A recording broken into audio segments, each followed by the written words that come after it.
Yedase na yama achi yama akwaba sonko kra ya famro ya PH-1 television PH-1 television yama akwaba kasepa ya do ba ha anopenso ya tenase da ya de oya Ghana today ya de brew nsamwa okodo ewo man Ghana mu fitin da bepem ende anope ni nyina na ye kuchiri na yeba na ye besim egu hwanya na wonso ehuniama orokodo ewo Ghana na enda nso akoya da so nkwa Nyankopon aye nkute de na chese na aseda ena na ayeji ena na ntontom ne mpagya ena na nkamfo de otwade anope e kama ho na yede ma no efrise nyenyi mpanyina na we nya da ma akwanye yi sabe mpene duasa yenye hwe de yenye hwe sabe yenye hwe de nanso ade ba akopa meti hei motumi na mede abɔ me ho amra nsamrane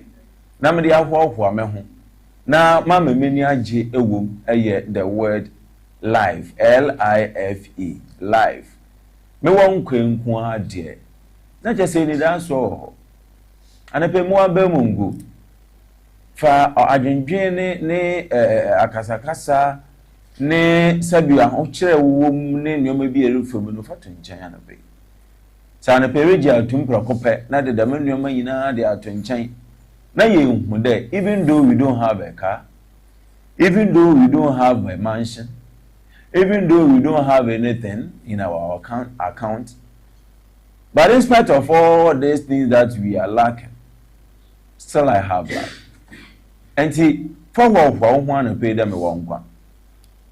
People are having money, big time millionaires, and then Obia wa no nso na no hode forget it minim say ye kwehenyi mu abrabo mu ne ye bompa ya asra nyame ne ye twen nyame anim sa nyame de mbo bi baba no continue to be under his care, continue to walk with him na nyame ongu ni mu aseda temino sometimes no me bompa ye de but empire me boni na no about 60-70% of me empire na se me hu da ma bompa gidi da me ye bibi wa de e bi kura na be 30% me hwe na nyoma nkoyi ya na ma ato manwum me na nyoma nkoyi ya na ma ade urade ase. Yes, do that. Ma wasida no so nchin we bisare. Nyankopon kra kan Yesu se mo bisam mo se fitana pa kopma anadwo mo se mo bisam enso mo bisam hwe so de bia ye bompae we kra chow there sometimes na empire bo bebre no kra no. I'm not saying that empire bo nyo e bisadi bebre na empire bo na tintim na it doesn't solve anything. Aye wo nkitahudi a wona nyame wo. Somebody don't but it all bompa ke kabo baba kabo yan. But because of inkitahudia one Nyankopon wonti na lansana obobu ina no we bisa kra na Ewurade nim dia o be bisa enem onim di won. If you have a good rapport with God, you have intimacy with God.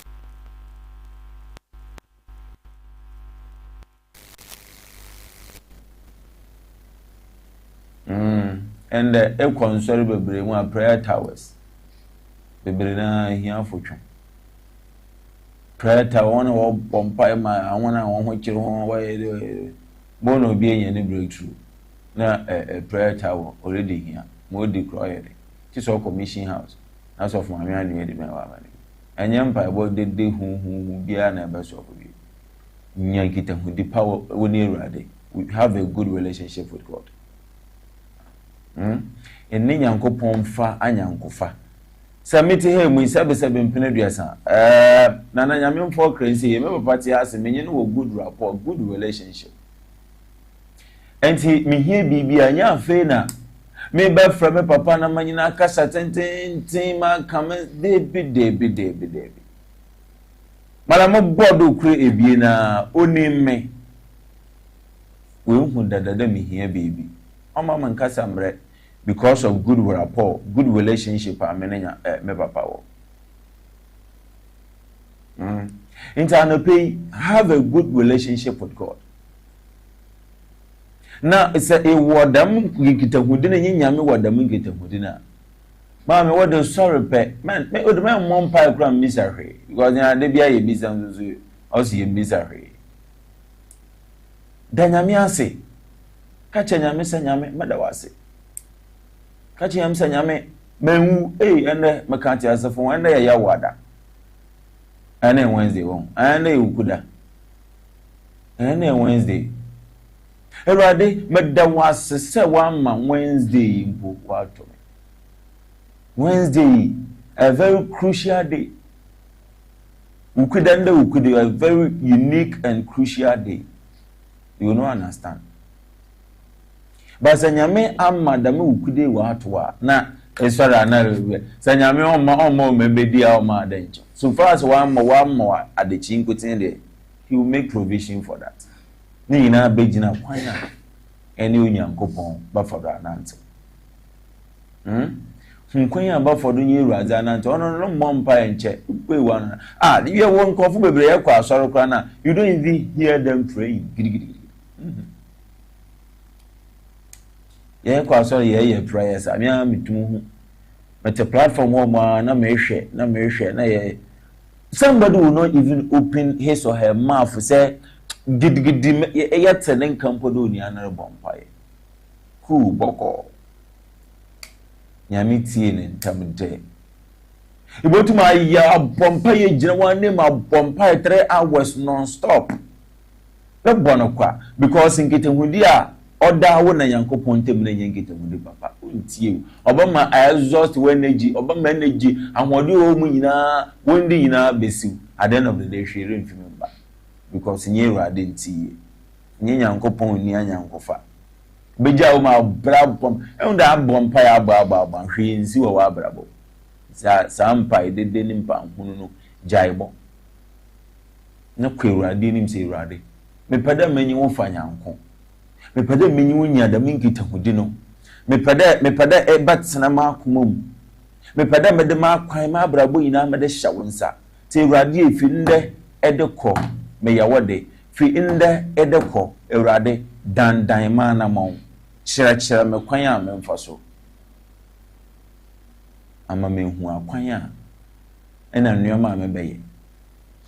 If you are able to do this morning afede enyampa dede enyampa kidigidi nya 3 hours empire just go before him erade ma ba wonim winsem na mewo anope dimikan wa ma akwan nyina mu famoko famabra ma obeye musu esan ura pagumame na maba wonu nyamhye beye kase just a simple prayer then you move on na wa akọ edwuma then you move on na etuka you move on na eroko because nyanyame wada mankita build that rapport, build that relationship with God.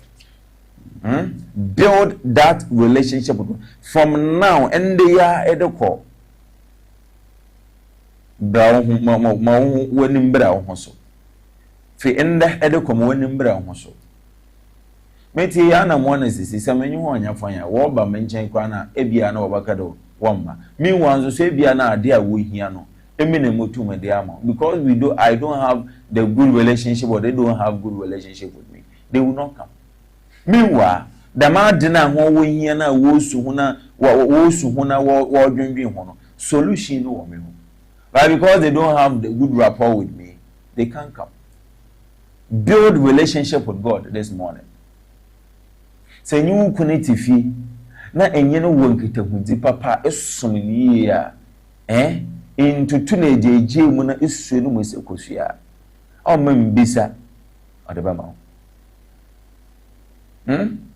enyi connect na enye no wo nkitahudi papa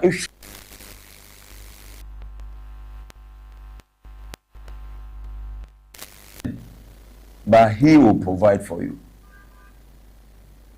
Obi ho nyi no kontin ko bi se ni kuna asam kra na osu because na no kuna na bimbo mu na oto anu na oba na alokwa na nchan ko osu be ma calm down na ja hu na no No. Let's build that relationship. Let's build that rapport among ourselves. Na yenja ebisade bebre ebisade bebre ye shafia ye be 31st new year resolutions ye kwastori na 31st ye pompa ye na ye sei na ye radi ye suei afia bokuremi ma enye ye radi ma enye ye ozwamisi wala udi masitnaimu ozwamisi wala udi masitnaimu oh erade mayo uswamisi wala udi masitnaimu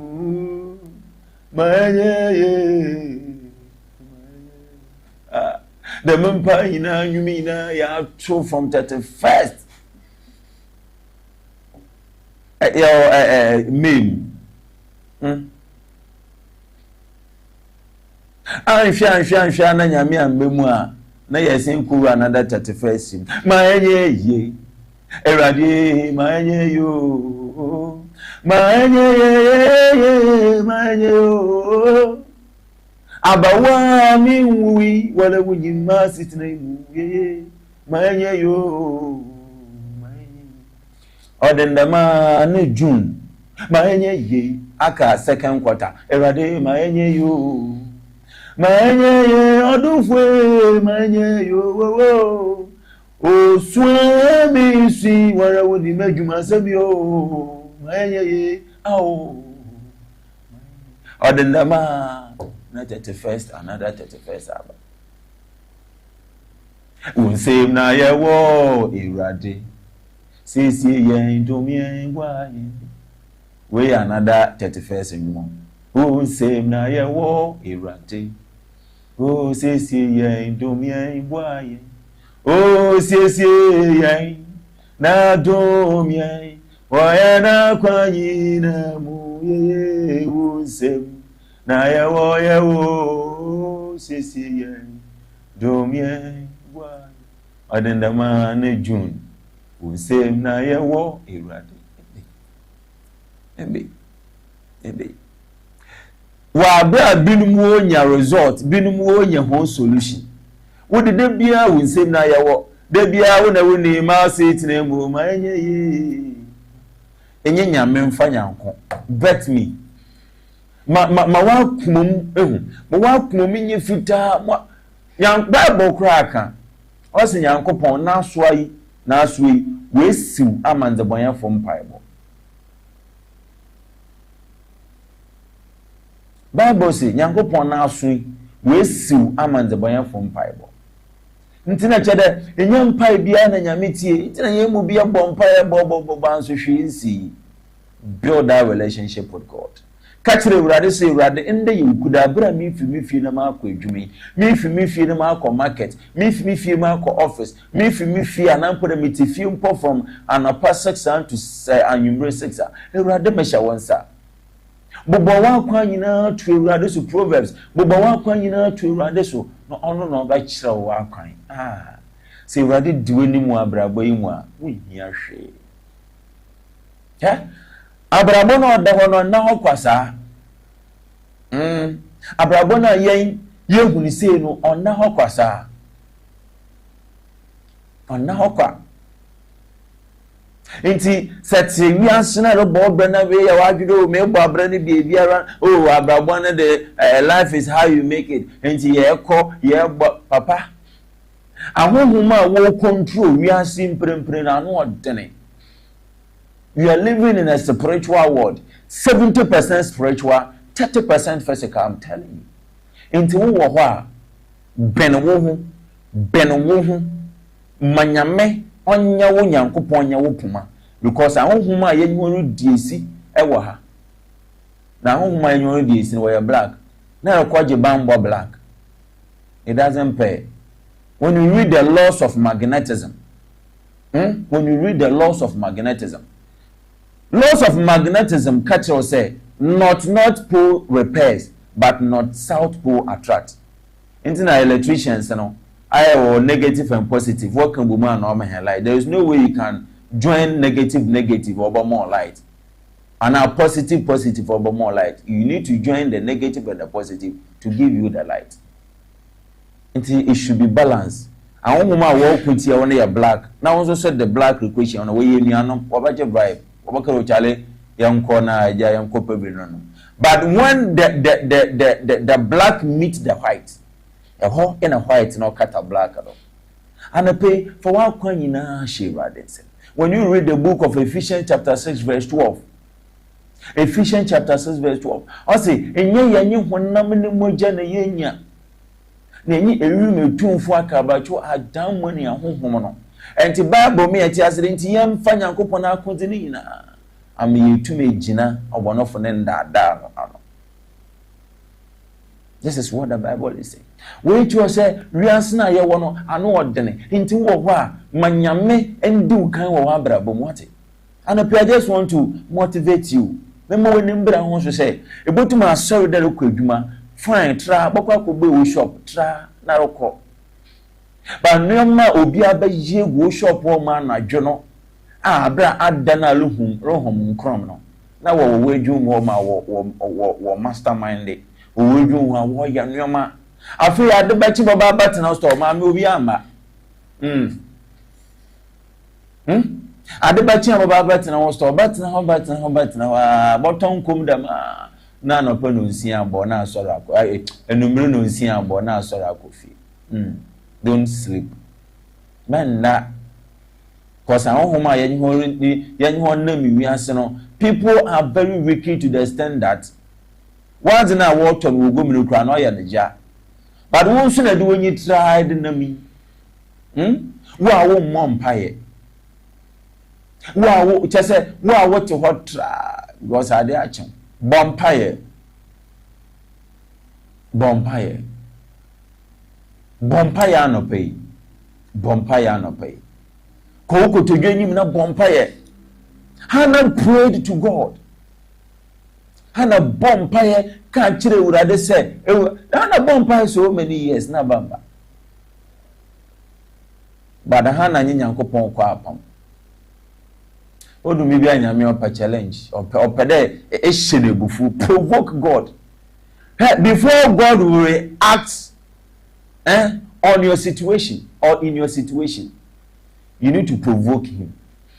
And prove shanyame bufu shenwebu just as me know how to put it shenebufu keke kai no kai nyame shenebufu keke.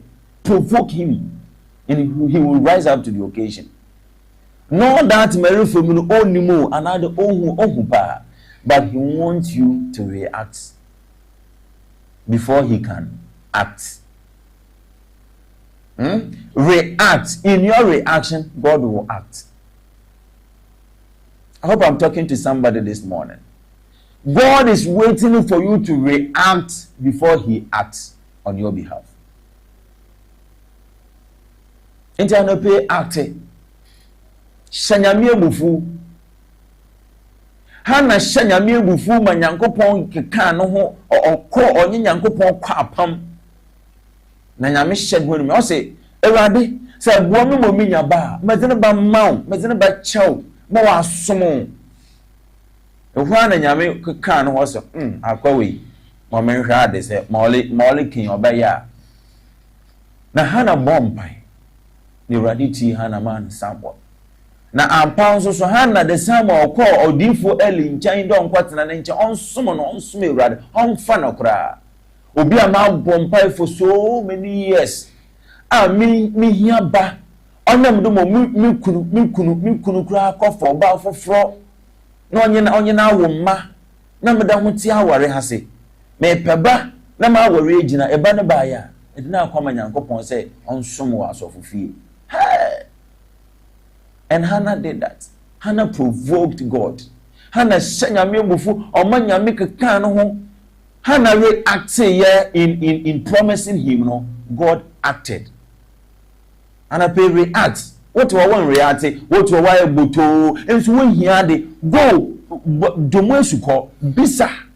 Bent now, then you know, phone on fire. I had my back to the man 65 years, I pension, 60 years now, pension, 50 years now, I brought baby. Bisa act, react. And in the midst of your reaction, God will act. Now, you prepare a call about Bowina. Yango Ponsma, as I don't go can't change no boo, no, your will. Anchi Chanens, I say, Japadina, ne, or one Punafuka, Anchi Chebimon, or boo. Now, Bible say, Ezekiel wants nado. Ezekiel wants nado. The Bible say, or then any share by bomb pie say, oh, Erade, Kayo Suma Masmo, he's provoking God. Ezekiel was provoking God. Ah, Erade, Shasuma Masmo. Ma unkra emumu yaso. Ma nyabon manyesi Shasuma Masmo na hon fama me de. Ah, Erade. Kaime. Nanka danen. Isaiah call ya na Ezekiel boda mempa wi no osun ye no. Erade san so suma Isaiah kuriya asasan ko. Kwaka cha Ezekiel say, "Ma atinusu, ma atene mpaye. Wenye nwu na wele na kura onjai. Me de infidu enu, me de aka na mfi. Obi o ye ro bowu manyame aso de wo kan che na onya wele no. Abraha Ezekiel already acted ya no. God acted. Sounds my Isaiah, quite chance on you, provoke God in your situation. Sanyame bufu, ewa wa how ne name no, bompa na kansam, refer God, refer Yankopon, refer him, and God will act in the midst of your reaction. And I pay the moon crunch semi and I'm a day my war. Nama can't say.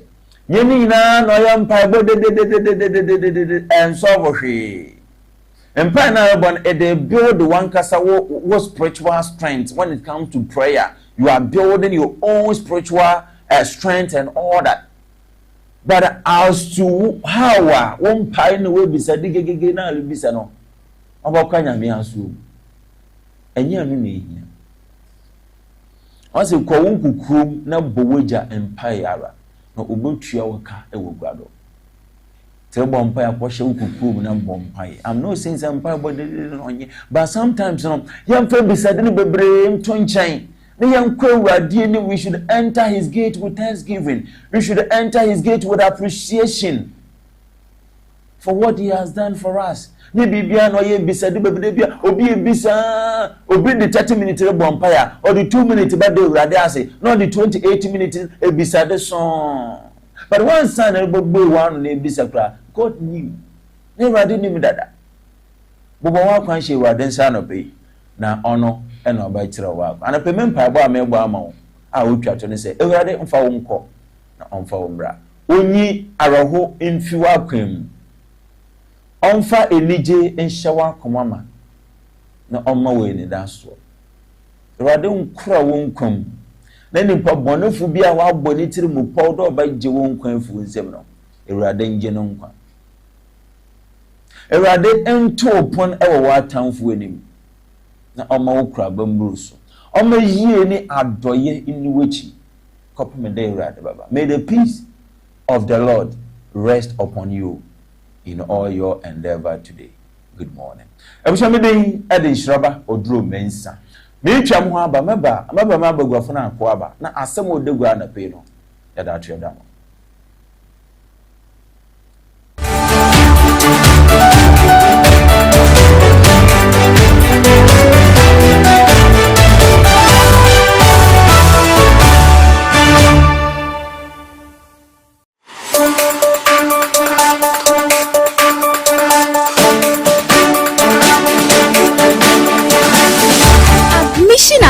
Admission. We are JHS and I say SHS graduates. Nasi we need jinsem tro suku pa ho dia. Eni efroni twemu e wo PH-1 Media Training Institute. Omo eya courses be to say TV and radio presentation, camera handling, 2D and 3D animation, graphic designing, marketing, MCR, and ɛna afei sound engineering ɔmo wɔ akyerɛkyerɛ fo ɔmo de ɔdɔ ɛne abotere ɛkyerɛ adeɛ na ɔmo wɔ hostel facilities ne sɛnti no wofie kyikyi anaasɛ bɛnkyɛyɛ kɔ a wobɛtumi aba abɛtɔ wo forms na ɔmo lecture time ɛyɛ weekdays ɛna weekend days na attachments nso deɛ ɛyɛ rest assured ɔmo ma special packages for first 50 students ɛbɛ enrolli wɔ school mu hɔ no wobɛtumi ehu ɔmo kyerɛ kwan ɛwɔ Agona Suedo Liberty Junction anaasɛ wobɛtumi afrɔm ahomatrofo yi so 054 025 2582 anaasɛ 055 929 9482 PH-1 Media Training Institute say where talent never dies.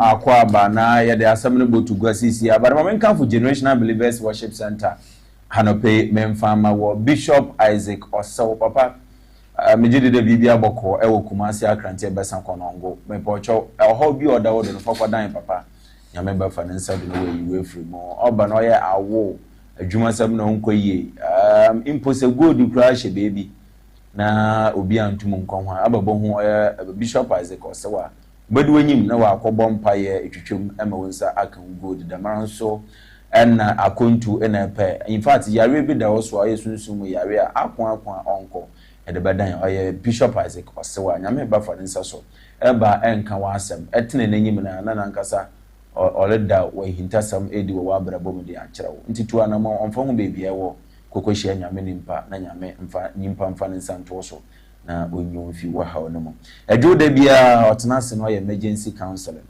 odema ahemfo asofo na sikafo wana service mpeniasa wodi bano wo man no wodi ohia no Monday na nopa na enyumbe ni na ohia ho no onyo ne di nkomo dama so na oye ebana da bia no ye main counseling no bia tumu babi na abehia nyame nimpa ya oda ya mpaebo na ojesom abra anopa no nwotwe abo kopem da prem boto kusida esum no nso so hyase anopa no nwotwe kopem oye area brodu ebien bomazna de eba hwehwe na chira kwan ewo oye konongo akrantie besa asante mantum ho no obutu je number na nye Bishop Isaac Osore ndi nkomo 0244873425 0244873425 Papa Bajodo na onyo edi nkomo Gasto and Menso Plus make sure yede du papa aba every agya tumoda afekua Pemba Center for Scientific Research into Plant Medicine or stomach ulcer yefun yare bomazna na kope oya gasto mission bi no obi o ho di ban kotoni yemu pe na ne yemu ahya asere sanfon no typhoid fever yare born papa wo ho na typhoid fever wo do amepa cho botu me ku at sport pegasto make sure ne bi na nyankwa na tenase na nchen oya da yi papa menso plus mention ya medro ya oba na erehwem na sabe mpene do esa konfichire bo nsa ete yawo damaso na tissue no so ete mpampan bi damaso na sabe mpene do esa ahemfie ho no ahemfie ho no ehwo anye ehwo anya kwa mpampan na nabema ogbedo pe no asen akataro no we so no hwen na we poi adana na ba do ba ji feelings na ogbedu na dimirika speed bi o be feeding mu emu akono onye be ho do na akwa da hotel nya alanga jo bi akwa da hotel wa ko see mu poto akwa podwo basa oba ya pe wa bo horo no ho wada the next day on primpodo baba ogbedu kra na wa bate da mpampan fo no dey be the ment na ho ma wa woro ngu sesi anfo ma hon chip problem bomlem na be ma chire ni gina ho mama na mba nantumu roda ma de bi chinana kacha chinana ma na nchi na kacha na sanana ma chew woni bebi akọ wonfa ma oba bia biem se wa won se ma chew osan achi ti se pedo ochi pa na de bia obedi efrisan wom na sabe mpene se ni je tumu bade a ene bo mosna na pemenso plus ni hye ne bi na no obotumi na we du ekejinem anope yi papa pa dama say mama dro prostate enlargement wo brebo no nimu no olabai na dem ntino ama adwonso ten adwonso ya ba 2-3 minutes na adwonso sign do dama ebi wo so ko gina no adwonso ba 100 years no adwonso ewie obi ho ma adwonso obra pa ochima nsa na wa adwonso me po chori ye ebenya problem ewo oye wo ba mem ko chef herba o man kesi ebenya ndre bi ato busi pharmacy Cape Coast Repulse Ventures Okanshi Drug Lane. Christ is the answer. Ewo takrade Friday was 0248778899 0248778899 we in Njumoku aho bi mu a waka ho merefam no ye de hono botu ebusu asem odegwa na pe ya ye ba wona so na aboyen na ye take decision ewo ho ne Ewurade nyinuku no atena almost by 5 years ni ebamba we chine na ebamba na wo sofu bi adam sofu no ono ne sofu asabio obompae ma won otumi bafie na onhore ya mpae bo from fundo na onhore bompae na orihye wonu nkran wo ma wa bafie ni ade memfa na hona spiritual father hona sofu a wo na asoro a wonye no vibe a otumi bo won mpae bom ni ade to ogum mpae bo wo still now ebamba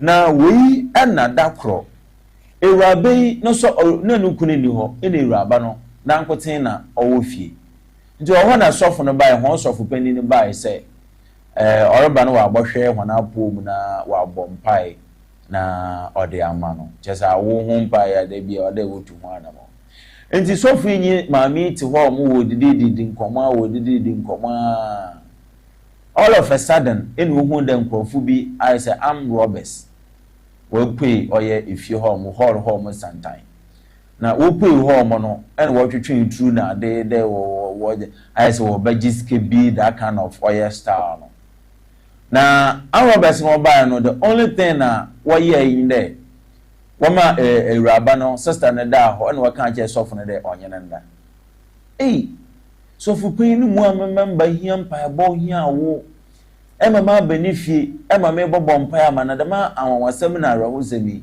nenyi hwahemfa so fi itru gina no do gidi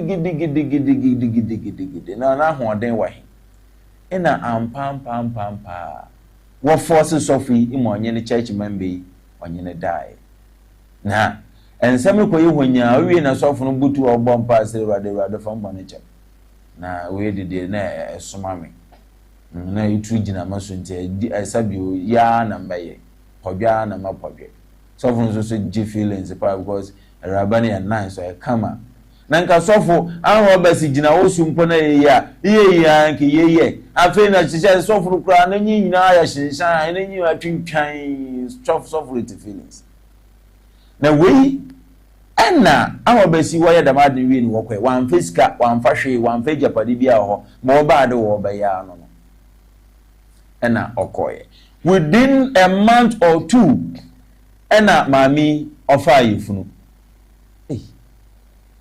awo be nukuna nyina atena nyina ye ya nyinsan yemma but awo be si ba ya wo hye ho so fupin do onye nda ma so fun susu yi ni sisu mu kam so fun susu onyimubu papa wo ehwe de wo ya na ade no kwa onimbu pa ema ewurabe wa afa yefunu na ewurabe fa yefunu we ne nukuni fi edwuma baa na so fi akontum baa no na it was difficult for na yire ndo obobo nukuna amande da dam na osi ma sofo ne nyamada but na ade ne hya no do na obo nukuna amande da sofo no ko edwuma de na osi ye ti a month later na ewurabe ni fa yefunu na che da sofo no na onye no afa yefunu sisia asema oda osisia wa ba de fie asumdwi nyi fie ama wantwi abade fie sisi ayede abrenti onye dinya fun mombo bi ama ne se anwo bes ba ho mo hye sofupen mo onye ne yira adama ne yira anyo onye di na onje ban de nankasa ne ba because nankasa na ebusuan for ojo chesa anyankofo kra wo se no esa bi o esa adwe no hu nyi ho den aworo ba 5 years nyinsemba chese na swom onkwe didi na sanyame adom is fortunately or unfortunately na Roberts abehye sofo mo onye ira adam nyinsen aba abrenti onye di okuni onye di nonji nyinsen de na wetum nyina ira anyam na ọma sofo nyina asomdwe no nkwa na asore ana onya dan sisia we ne asebisa bema no obisa onye di na onje nyinsen no onye di na onje nyinsen no den ibana na ba anaso de onya dan ya no pay because ye dan ya ba no bo won na hwen ebia na obasa sofo na nyi basa sofo onje anu no nko anado onje ban de na nkasa na because na nkasa ohia badada eba no omba anamwa Inshaba moment shasin fiwo yo obi nso so kada na sofo na shada na anya Roberts na hyehyɛ na den we ono obi na adwen na nso so na yenti wo yenko yo yenti me dia mamenda wase na menda ahwefo obi bia wa fidie no eda PH-1 television na na pay mamenda wase ni ya so enye kama Inshaba yankopon de senia osifa ya nneoma de ye bebre we cry asempa atiase asempa se that very moment now Roberts for no be mbura afie hono no muntumi ankasa ye ku ana say ye ba the fa usike bia ana say visa say nia omo pe say omo yomo omo na ne say omo project that very moment omo project keke yankopon de no wo ebi kura yankopon ne hyehyeye seden yankopon ne hyehyeye say wa suma Roberts for say mu de mu nkosofo na be fie osisi at mu de mu nkɔ ese adwuma we mfama munko enko ese adwuma oni say so for no to me nkasa me fi me pem say o me say am fa won that just like that other nti why na so Osman Roberts in there nyame na Osman Roberts ya na what can lie Inshaba send yakopon o si fire nyame na Osman Roberts in there won ko fi won won hye sofo no onim say ne bei wa preache wa preso esu egu no so sa eba na emba so for cry you fasted album pie 5 years so netia na ndie ma fa ways ni tie na me ye bibi ntinya yakopon be ye de me se nipa dwe ho a onti ase se nipa adwe nya yakopon etumi ye ho a wo dwe ho a onti ase enti ni don't say husband no nuku no wo de onye jina ntina ho sa na onje banda na ye ejuma no in this case in this case hasemo sa afro no wo no na nanyi se sofo no na so se sofo no na moma so sofo no na yi se how you are so grandin pan nipa etutu yakopon boy emienu na mo want to say that nyame na okasa kire Roberts no mo ba fie wa mo enku obia na chere nyame na osuma wo ba ya ne se sofo e won eyi obi yire enda nti nyame na osuma wo Roberts no won ko fie ho ya sofo ni fi bebi amba o mo meto mo yie no that very moment e bi kura na o be so mo wie bibi o but that very moment no o hom ne kasa kira Roberts ne se daddy masa waje nyame wo hom na ne wo hom na kasa kira mo ebia enyo waje no mo de ba no ade mo de ba was different but obudu gate na nyame na dan no say no mimbe nyame ben ya de owo suru nyame na osuni asum ni ya so fla agbo pe yegun no so sa ya still ono oma Roberts se mo pa ye nyakopon tumi ya no nyame wo hom na yes ade no wo nyakopon tumi ya de nipa de dwon asa ya dwon kra na obet na wa dwon say nyame so de no wo nyakopon tumi ya de nshaba wo dwon wa ase it's no ebi kura na Roberts no me say enyo mo target no ebi o ma be wi aje nti gate odu gate wa na nyame da na je de wo pa sofu bi wo ho mo nhya no na ma me nda no wo ba fast nyame na yes adi me sina no suni na esuntwa to suno sugu me so no esuntwa design na nyame fa so ya na ade nshaba na anko yo bia anya Roberts fo ni bi se sofo na nkasa nshaba okay enti we nyame hyehyeye ni si bia ye basa se wenku obia wenwi obia ni omo se Mon project. Yo. Nyame adum mo ye no so e ba bem. Just imagine nyame na yi ama. Nyame a wo haka suro e ko. Nta abofo no oba friend nyame che. Nsaba nyame che. Nyame na de bama. Na nyame adum na ofa nyame na lo fa da mu kwan yedo. Nyame fa da mu kwan yedo. Yo. Abna kasantem.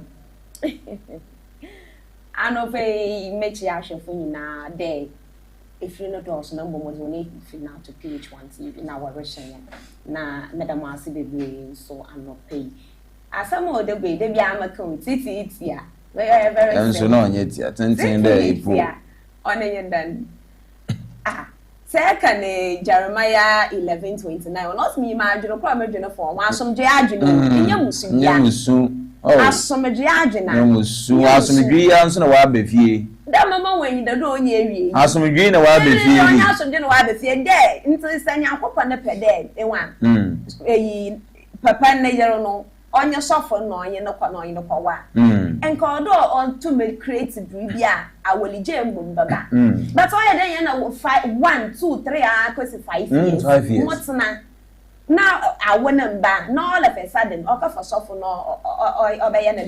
That's a mistake. That's it. I'm Roberts no and the ban why hear them. Oh, your mistake. I was there a coin baby what when you penny. That's you know. No, be all was some judging, and I wasn't there young papa no. Oh no, can't Roberts and when I've been a monk. 5 good years, months now, until the men 5 good years me now, one by young papa and it's an hour and a bond on them. One by young papa and it's me there, almost none of soft way. All those 5 years. Oh, and that's all for none of them time now Roberts in Ghana. All those 5 years, Nina, so far, man, young papa now for soft no one, yam or bay, my way, yana now 5 years in Adrian, man, young papa and walk up and Roberts the way in better. I was a Yamina quiet baby. Yamina quiet baby, but I'll soon be Giargina on your Musidia. It's on the sun, young papa and 2 man to say, none of the na wa one wicked now so the work I do. When Yami with you, that's a phone lines and not to some mammy. Oh, then suffer by the mad, it's a pano channel, a suffer in I. Erica and yes, and the mammy for Viage no. Uncle soften well in it, and I suffer and more. The woman. Suffer and more. Oh, my neck couldn't see us. And Bearman is so legion glassy. 5 years and people are insulting him whatever. Mommy announced the phone we are now out here. 0202381111 0202381111 and 0540252582 0540252582. We say able to my ba homanodo.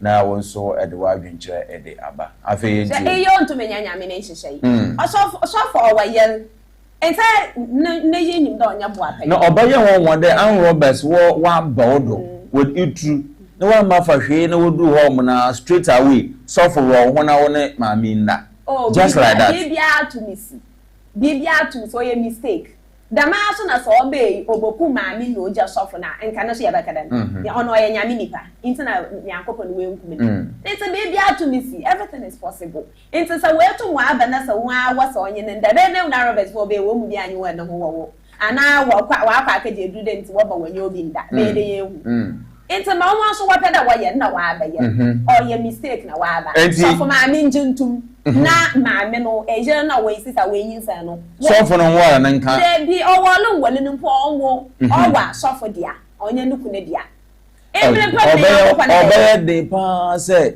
awaro obi nyin beba mama fa first call. Hello, good morning. Morning. Beba choji na baby afafia no pay. Boss wa dabo ase. All right, beba choji ti. Mi chena na digi. Hello. Yeah, ba choji ti. But mi chena na digi. Right. Abate. Number 2, wo suffer. What's me a suffer? But you be easy na. I say no, the ban. I was speaking to okay, odo mate. Ya nya suffer mo me de ba yen koye ni. Okay, I miss your back. Amen. It's everything they are good. So, I feel, you know, I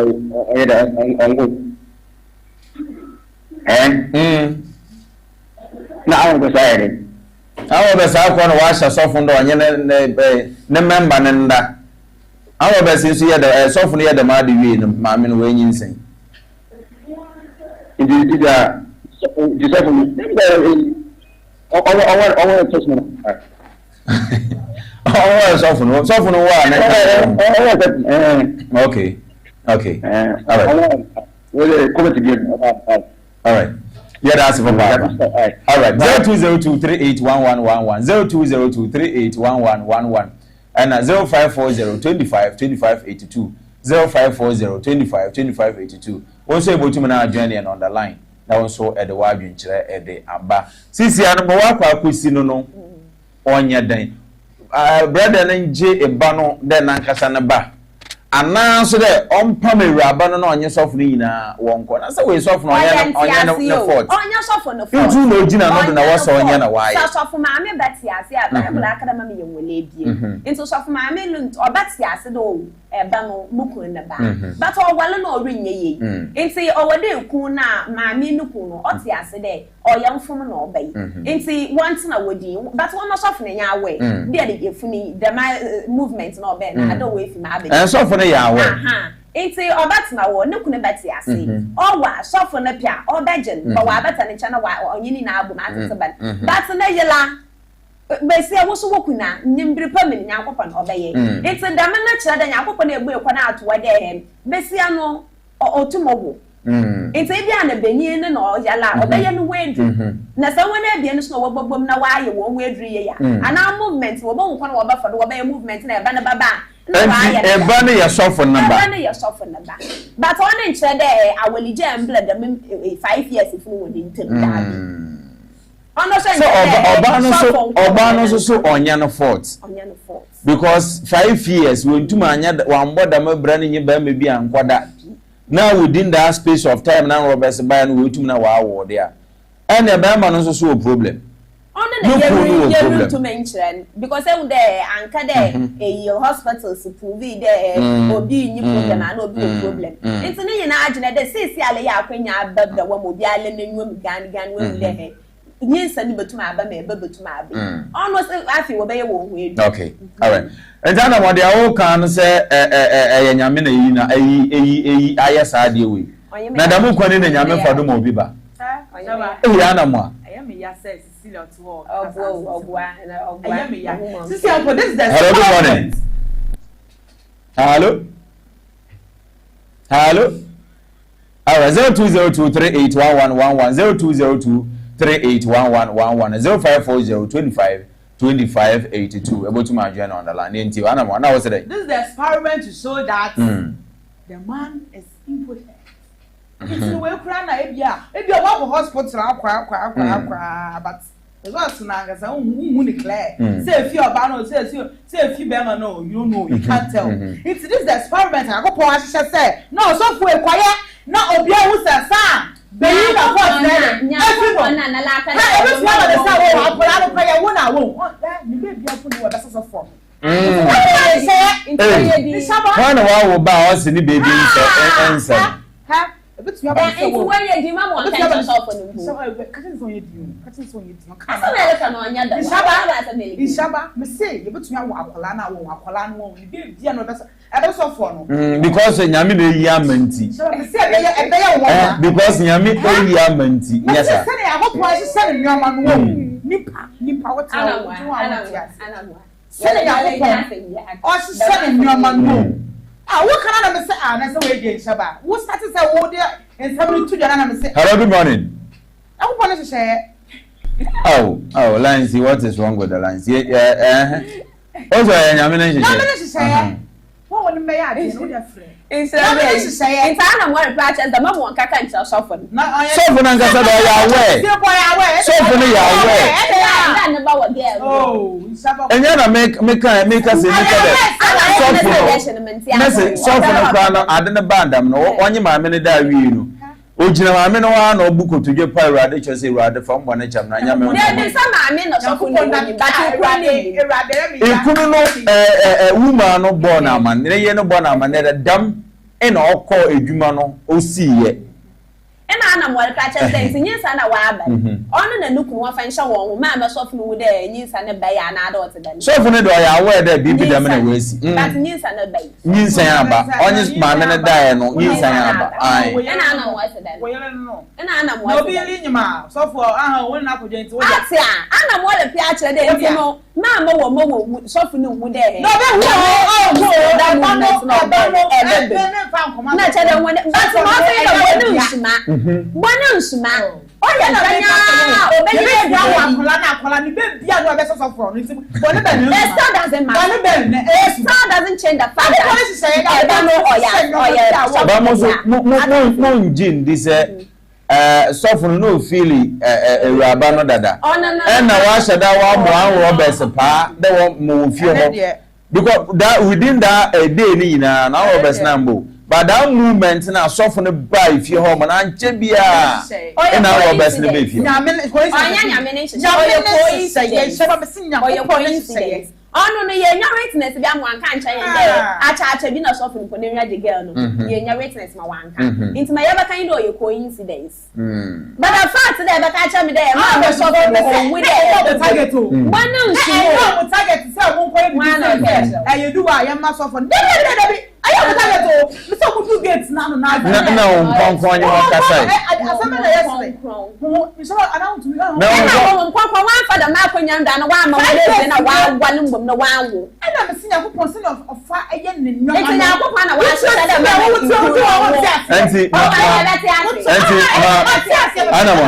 enti ma papa ne ye no ma sofu ne ye no oye bone ana da onye bone oye bone ana onye bone min kan chiro say we ye bone ana so we ye bone ana say enyo bi ye da oye bone ana da onye bone so oye bone oye bone na won konkon na wa kofa da mo ba me masanka sofu ne wa ma oye ne won ku no kwa heaven shaba enye ma oye ne won ku so akansa so fu na so so oye ne won ku na so na iwu wo oye mfoso de ma so fu na so me amedium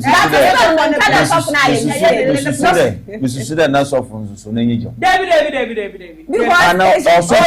also an Roberts aba you can botuma pompa botuma jebibi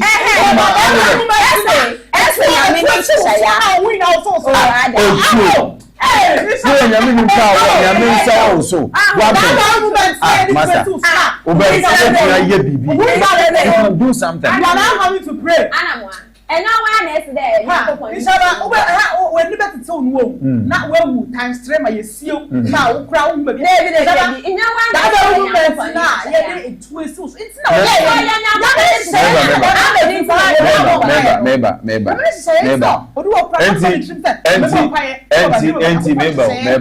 Sofro so nyadama osuro nwa kruya na obi wu na se wokoye ewufu suma also owu die eyemfaso ma Christopher ana owu saba owu eyemfaso ma Christopher na se sofo pani na se lubu a le boy na se wu a sanko oya plus kwa de because nyankopon na owo so oya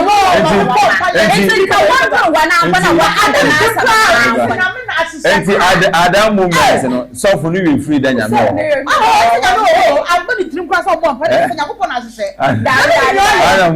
adam moment no sofo no we free da nyame ho so ya nyame ne nhihya ya enkenche dey odru wana na wonya awaka de enye aketesia ne nda na nka sofo no tum wo kwan do tem ka de Jesus pe na ka wana agency na wo da asama do esa so ya nyame ne nhihya esa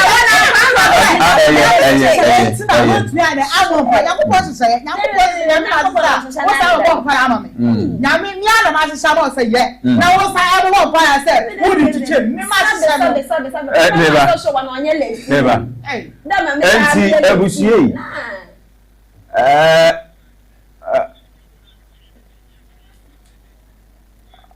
senke se moka se moka ene munyina manifesto asemo another technical it is on the phone lines enti one fan cha yempa Okay. Enti ye ba me ya kan nyina say maybe to me nanka sofo no oh yeah mistake cause etuma asum nyame from mmofo biriba abaye sofo ebedi sofo pani na asum nyame ma aka de na lubowu a akwaji dam boni wei na ede ato ho so enwe de adibia ya wa advantage na ya wa disadvantage na nka wu e kala kada o ya de na shisho kwa me so for no David na nyame lo kada mo kwa David me de nyame lo kada mo kwa no na wa na so for no na kada mo kwa no na wa na me pe devotion na bi tu gba no esde obi obo mpa ya na sa ro ka sha bole nya akokọ de ba na ma na babla na nya akokọ lo so wa hwe de o challenge o pe de enwa ne bufu de intampa ampa ada me de bayi ma wa da me ken na e de babra ma na o de ba ne ma wo shampa na ampa no so o de bra into be de wo de ma no wa fa bla na ko boku into so wo sha tu na so nyame all this years na sa nyame bi am yo ye so so de ba wa abedi into na am so hwe no wa amfa suffer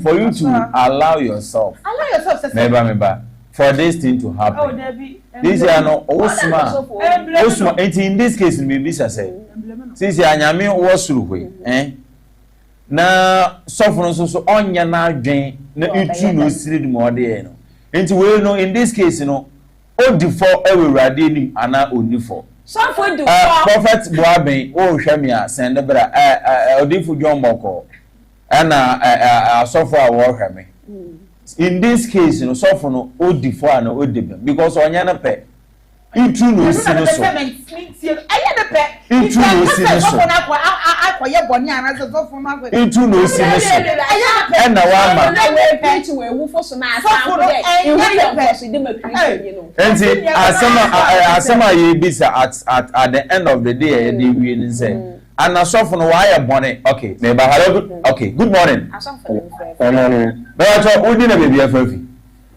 Me the Richmond, me so please me. oh ya suffer ana Ani. oh okay very well so we enti say the AC suffer poni no wa ya boni ana odi fo wanyame ni ma na odi be because anya na pe itu na na esiri so odi pressure de ye When the put BS me ja. Tell me something bia ba untimen.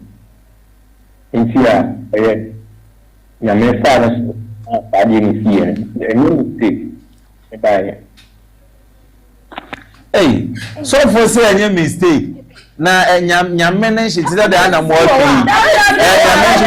but we are still asking the lines na are you okay so we are asking say papa no so for no why born odi for nyame enim ana de odi bi mo nyame enim there obi na ye ne church member oba na wa kofie wa kwasra no na an robbers wa ba ne tru si so for no so say onye ne church member oba na nda na so for no so on member na onye na adam ani nsen aba ye business asofo no we di for ana o de bim wo nyame enim because onye na pe na ode ye itu no we di sini dum ono so ye hello good morning hello me ba cho jina baby afafi ana pai but your phone John because we aguna kwanta boko de we boko ma fi aguna kwanta papa me di aguro wo nyina ye ti o but you also what you do say na do you what it mu sorry ya ano odene ya ano odene ne ba ma tumi sorry ya na tu gina na do na wo so na nko ni ba mu sorry ya wan sorry asan ko ntumi nyaze na so fun o wa ko duro de enti odi bi mu anyame ni ma no odi fo odi fo me da se me ti agran wanda amayina me suma baba all right wo se motu baba 0202381111 0202381111 and 0540252582 ye bi said sofi odi bim ana odi fo we urade ni so we church member oba na akwa oda ekwasra ni na akobon pa na Roberts abo no we trisi wo da nyu member na nda na nso so etum ahwe nyame animu na nyu member na ada menyinsi aba odi for nyame animu na odi bem because it trisi no so I didn't know for your coincidence my year will be me so you let's take it from this angle omo to mo abende wa nyakopon kuya mo ka don no oya da madi how can you tell that nyakopon kuya no share Dan Roberts fun one for bank shop on na say all the one as wakati ya mecha shop na shop no wan ya na cha the one ya won for we tunu go one for Kristo enti obotuma abade obotuma abase nyame na Osman Roberts won ko so for the didi she na so na ya nwampo wotum do wotiri bo ye ba so for no so yi me dem it's na be the shop for kan so there in social media na the movement no e ba na ye peo so for we dey direct to preach and dan social media we wa be so for isaba anye yi and the shop for ya de ya nwe nyina ya chan na so the ele ye gwan ka wo so no wo de and the shop for now anti member anti shop for now all the for nyame ni man all the bim hello good morning one morning member to dey baby afrefia but you come ko jun ka se free everybody all right member to you na be issue here one can yeah definitely we can't say the my name is Karen Felton. We can Bible Romans the chapter 1 the best chapter 2 the best one also for we not have to work on that it is the judge here and also the European so I tell them that what before and answer to me in this situation we try to check the mind. Yes, I will just make to Nana. Maybe so.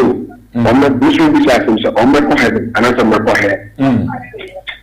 There are situations where let's move back.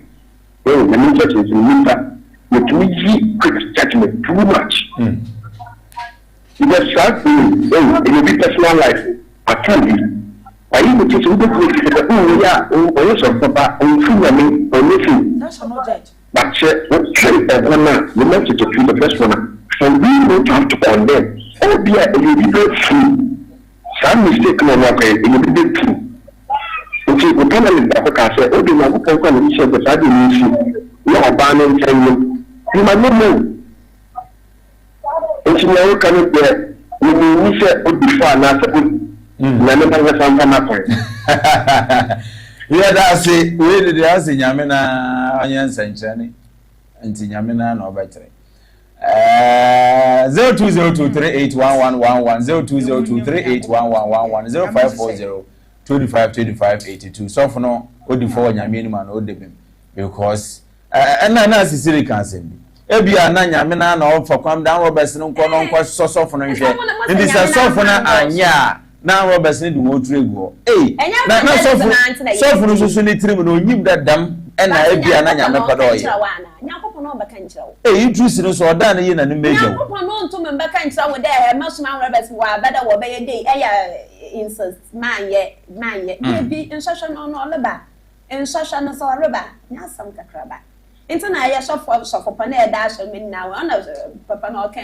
dash na oje mbu na atano na mbom wa ya sofia wa ode ni into onyim da nshasha bebe baba into odan ka sofo eyun so otume ogina pinti da ye my Bible nchira me da mo na ba sa na mu ko obi ni yelo obi anyi ho a ne nyankunyi true but one Christian that as though a Christian you were we are for some Christian yeah say they are majehwe nke ye din no mbo otu na wu na kwai one problem is that say bia na oka do onja there is no way ya e bia na itu na wode be ni pe bi ni mo oji tumo ye even though na say oka do onja enka so pa itu no po one tone because some apon mo be wan ye ketetru pa ya be still as ada ye kan enye oye wo won po babo wa fa Kristo aye wana kra na wana agye enti sofo no odi bi mwanyame ni ma na odi fo Ana say I saw for your friend one my as the son that are not judge. Into your point to me you win for. But one kasa so ehwe the scenario na.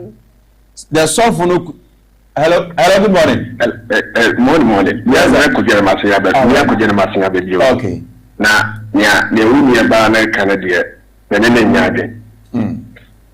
Send to come in Yarding. I say, so for the Bible in China, and I go so for 1 year, I didn't know. But let me say one thing. In the young sense on Nuku and the soft one. Less of a cost found social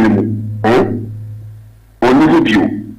Ma yabaka chance and you come back and say, see me come, I need to risk for my life. We're not spiritual aspect.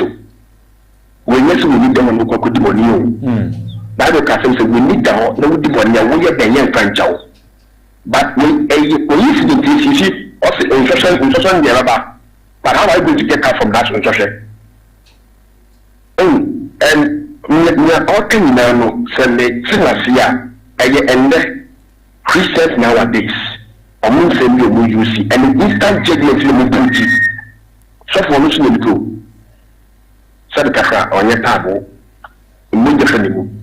So for to move back, so for having sex. But at the end of the day, concept are 88 you know, and then you portion.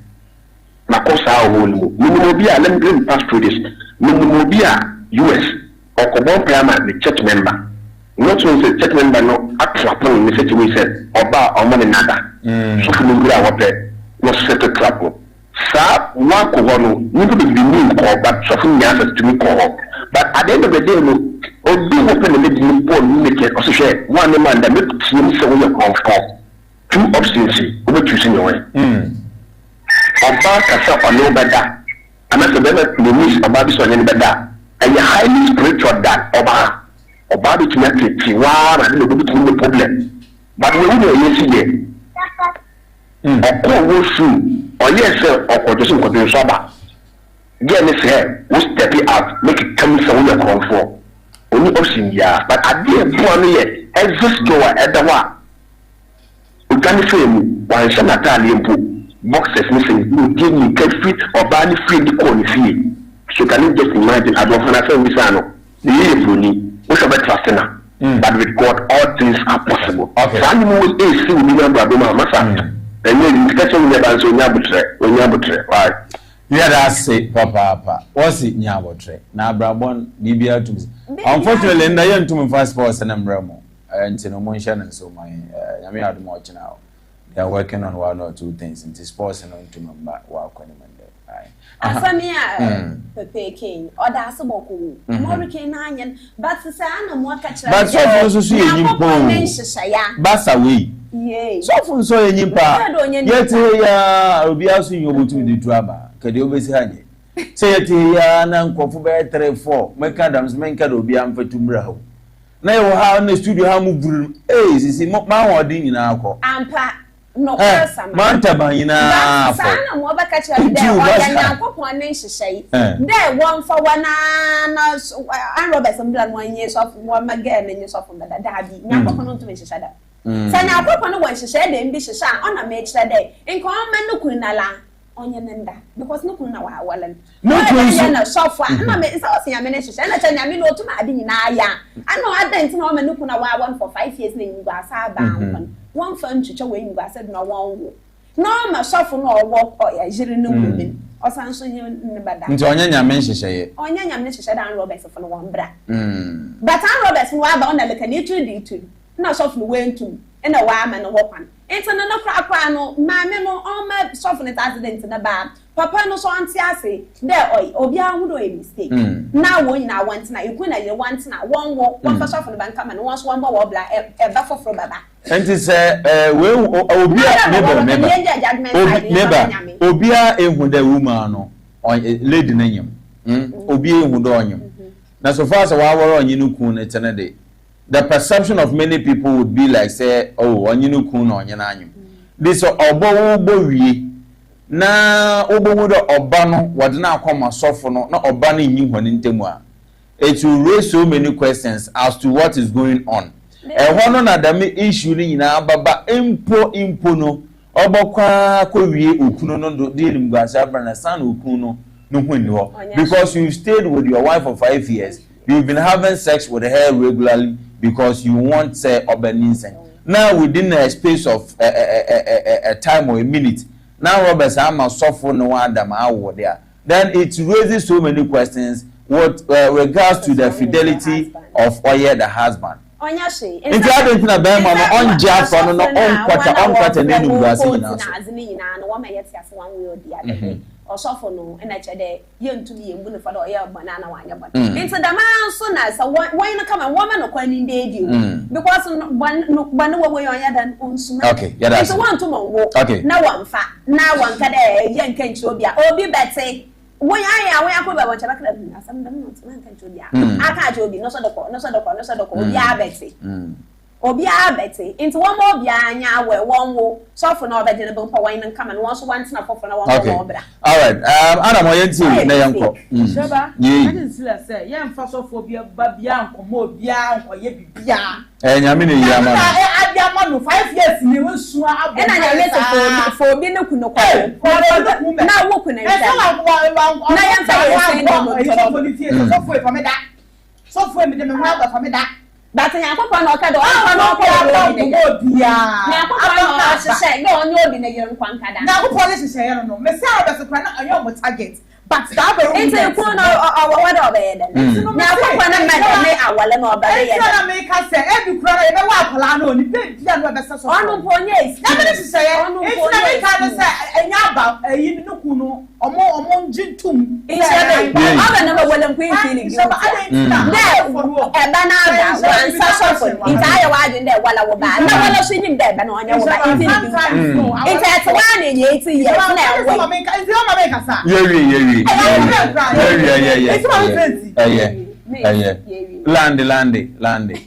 Landy. Sana mekano. Me say ebi wo kokra na awolo for to meet na 5 years na working ya. E ba bia no eba but omko ayi orphanage akoto ba na say omko fa ba wo ho. Ene say obi ba but still omo jim say me ye ma no. Na akopon ya adom say woni so fon ye den. E ha bia so na ba bra na ya me bia. Hello, good morning. Hello. Fatem did to see me Pacific as well. Stephen Yenti, who last call I am for Kobe Adimo with you. Some na yenya ba kono kasia no e ka no. Mi jintu sa. Se omo eden, omo cha akola no. Mo omo pa kama so. Ana wo bi obi wo ko na ko wole na o cha pa no yu kwa. Ono ma mi ko tu kata nuku ni se anya ba. Into Minjin to Tom or top already. Omra Apanata. Oh, too bad. It's a bit, Mamu concluded. We don't know all the customers. Babiamba, Mukofan, Akofaba. I don't know, and yet Obiba. And let me say, it's in it's no, I'm where they are one side to say, Kuni, and almost and I'm more for say, Moba. Simple. What do you do? Say, and say, the more funny, you know, like I walk a fan Banewa. Oh, Biala, you are for the data for Banewa. Why, oh, you there, Banana, the go. Oh, yeah, the massacre, that puts me. I found a market time, one. Mammy, dear, will not wabble. You don't know what I find every Sunday. Hey, what mammy, you want to have a professional man. There is no way. My friend, no bending or one of a pencil for Boko. And the corner, Sanaya, don't sound while I would, and so some now while I would at 190 years. Not a day. In Yaba. Yeah, I say. My yama happy birthday, we and confirm my Henry Enoch Amwa. Enoch. Oh, nice. Wow. Mr. Enoch, happy birthday from Enoch, Kenya picture behind my picture win or very nice. Come on. Happy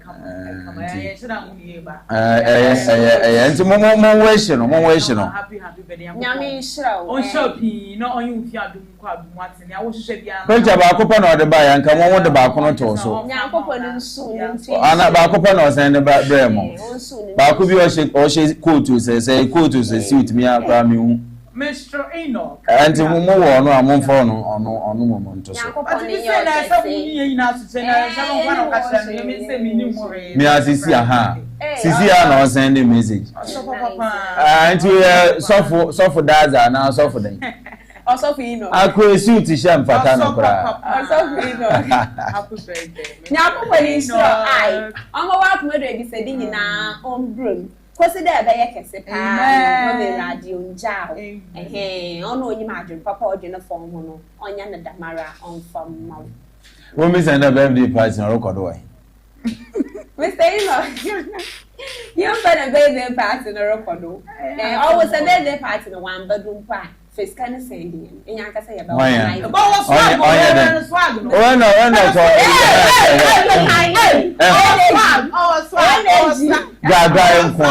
ga only capre ga energy Mr. Enoch say stand there organize the party me shame me finish ai on shame mama on send music yo oh me no problem on send them bra na stars be bri owo wi as your star be why ya na me ni about star we star you we fi so ba ko na me pepe you fi so century binti you fi so one way style century binti you we fi man for we mba man for white yi mba it's suit na me say an amankwa me ntawe I have the weni what mass they are making what mass here you will face so for suit no to so our star for me anko yin nim say no happy birthday to you we love you so auntie ebusia Enoch no I be PH-ONETV ha yenu aye no wa ha guy kakana na say nanse nis kasemba you also if you have kra me hun ti omeyan tente no happy birthday to you nyame show na nyame ma de ahwehwe bia na wonsanka why na one can turn there down ha brodo ura no also obisa na ba brodo ura no hencha e ma ko bo na pan no akwaji na office na o hye no olidi Enoch ntum nka da enuano momra na wakwaje le woman oton bread we down ni na ye wa ha woni Enoch chese osora na wakwata birthday for me sure that we package me na maka kire wode kwadada ahomachi meduwa na lady na bisam da na Enoch of friend den dey birthday na ni ode nyoma bi be obesina na nsa am sana friend oh nice na ka on fambra David ediban bi da na mendi obi na ediban de mendi da enti Enoch happy birthday to you nyame sure why I wish I'm moving to Mumbrama, yeah, the paper review in Babro, and they're very unfortunate.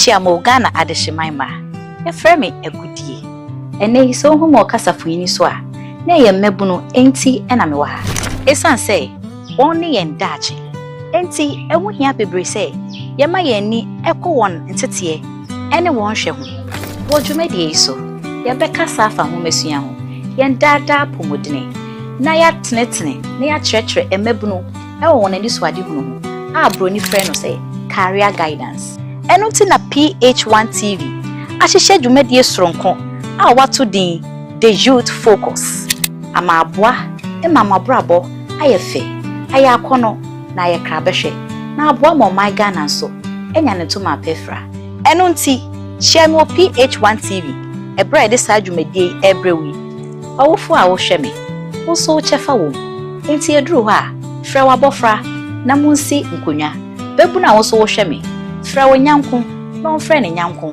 na monsi nkonya na monhwe dwumadie. The Youth Focus, empowering young minds and fostering growth for creating a brighter future.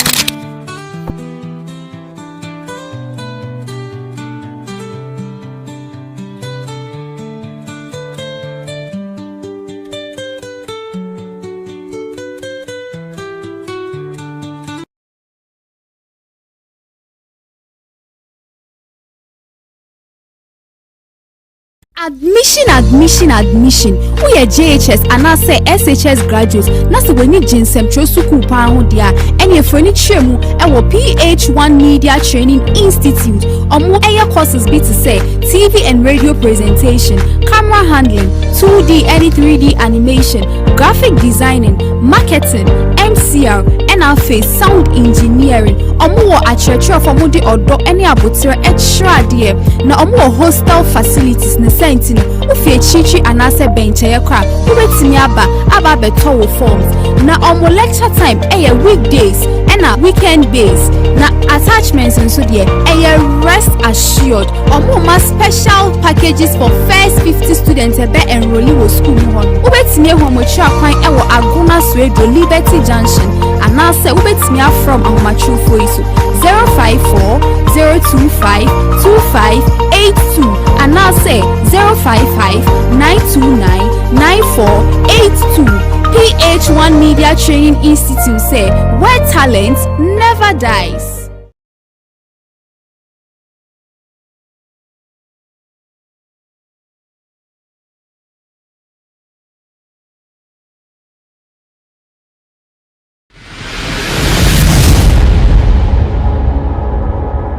Demonic doctrines.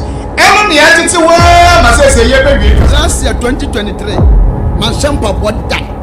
Me correct you, replace you, Mr. Masman. Man shampa what that. Me correct you, replace you, Mr. Masman. Shampa what that. Come on, 2.10 years. Your make a see. What to call Papa?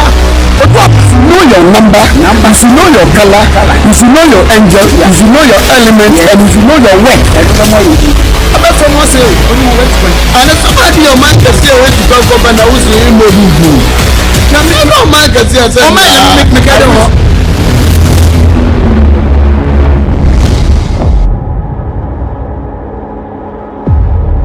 What's young boys and day? Yes, I am. Yeah, can cook was a shiny cock. If it's all about the require, yes, all the way in the double cock. What would you do? Yes, what would you do? Anything ujidie anisase ka ujidie ne say wa ujidie wo baby bia wo kan no de wa sese wo te ase na tete jidie bia wo mu bi ujidie pa in the name of Jesus. And who is mentioning the name of Kasabebu? Everybody no, he is not mentioning the name. You don't know Kasabebu. That means they won't. No.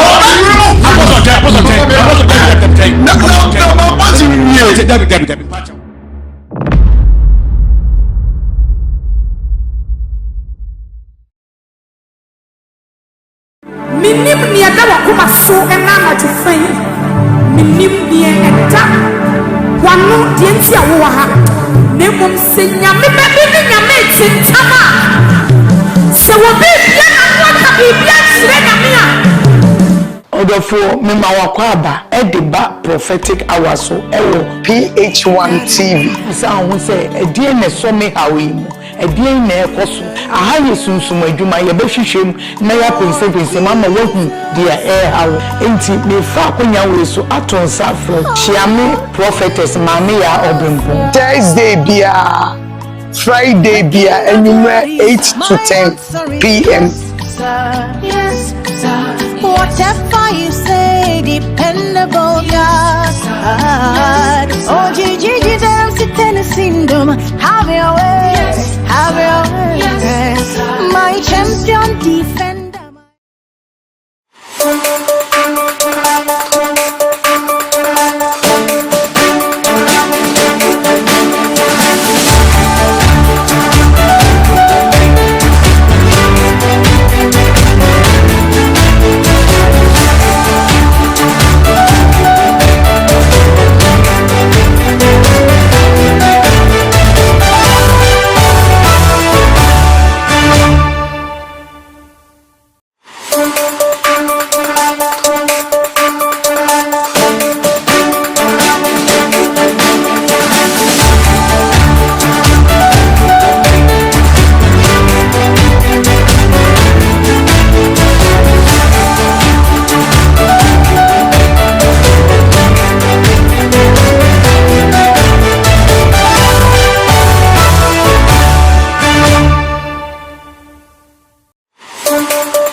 Mumfam then hear their papers in the bar. Okay, Adishadam Yansan so Emma Aqua Babion and Fembra, your super duper television, dear.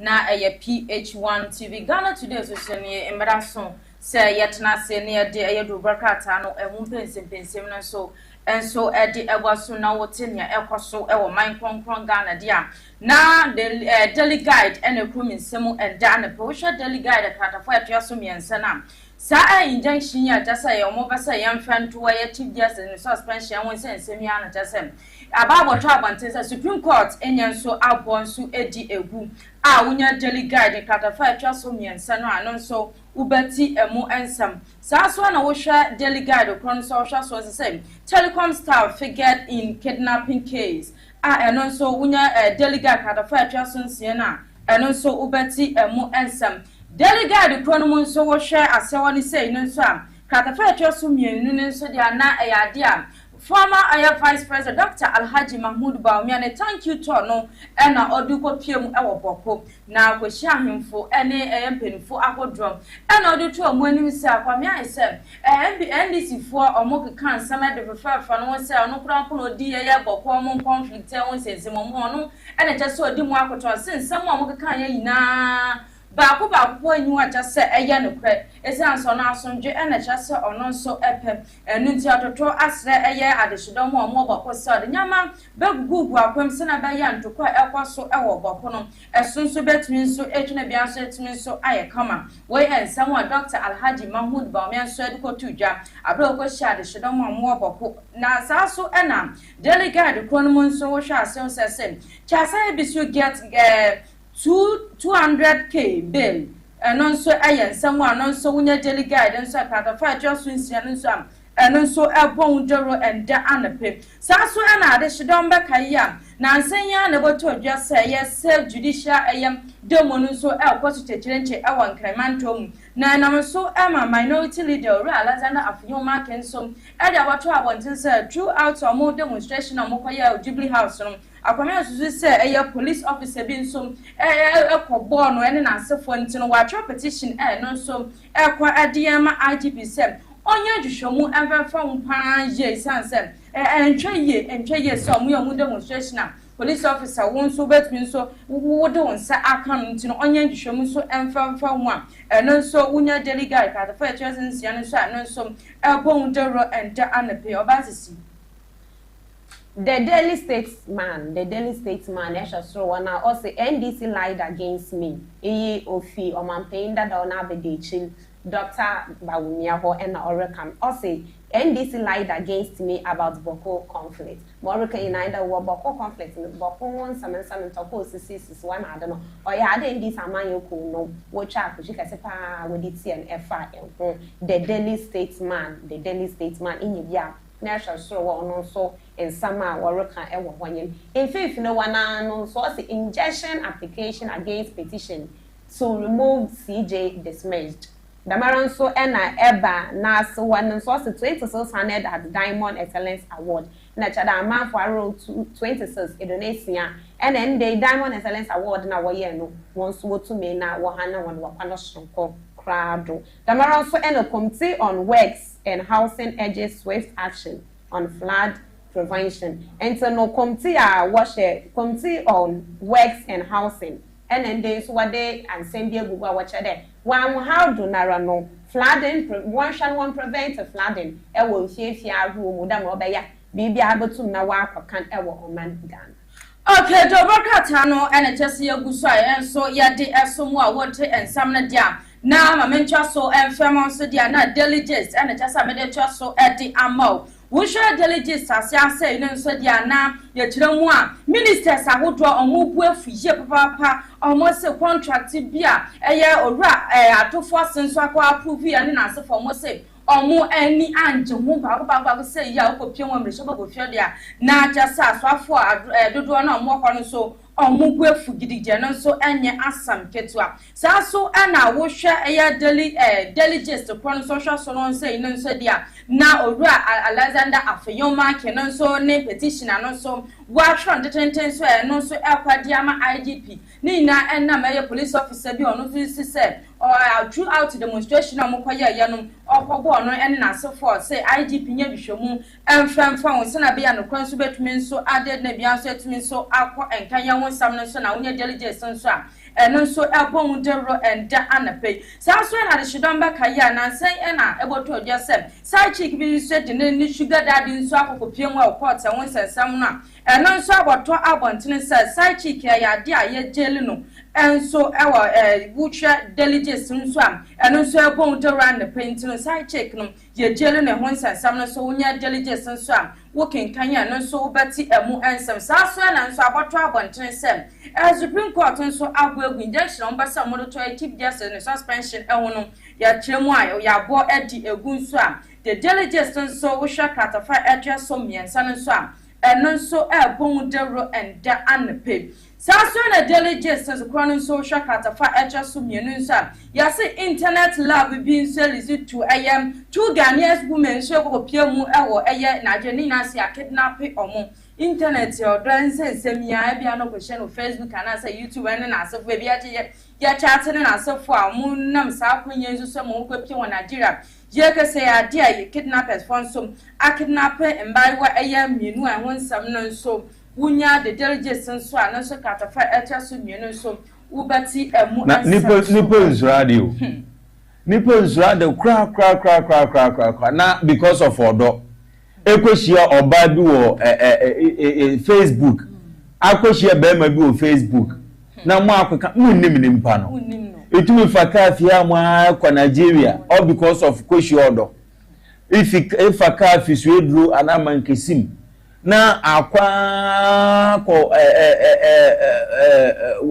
himfa northern across be too all because of odo meanwhile nipa na rekọ no okra you don't know the person nipa na wo kwa no angasa wonni nimpa no anya mo wan say wa kidnap and they will continue to kidnap them ejuma ho mo twa da ye look at them mo no wogu no ejuma wa Ghana na be ye na sida bi leko odo nti nkoshi odo wa Nigeria won kidnap oh David entino wonya de diligence nso a obohu eya de sodon wa ye kire mu a ya kidnap omo ewo Nigeria na so Facebook nsensemia na so internet nsensemia we sure do for kwa sure do na ajasa akoba ne sa ya kidnap na so akada no awda wosam ye papa Aisha papers here momo wie de mo bot yodo okay but na ye ka chief justice na hon sensam ne ade obi do kokod I think honorable Asifua one of the MPP MPs Vincent Asifua the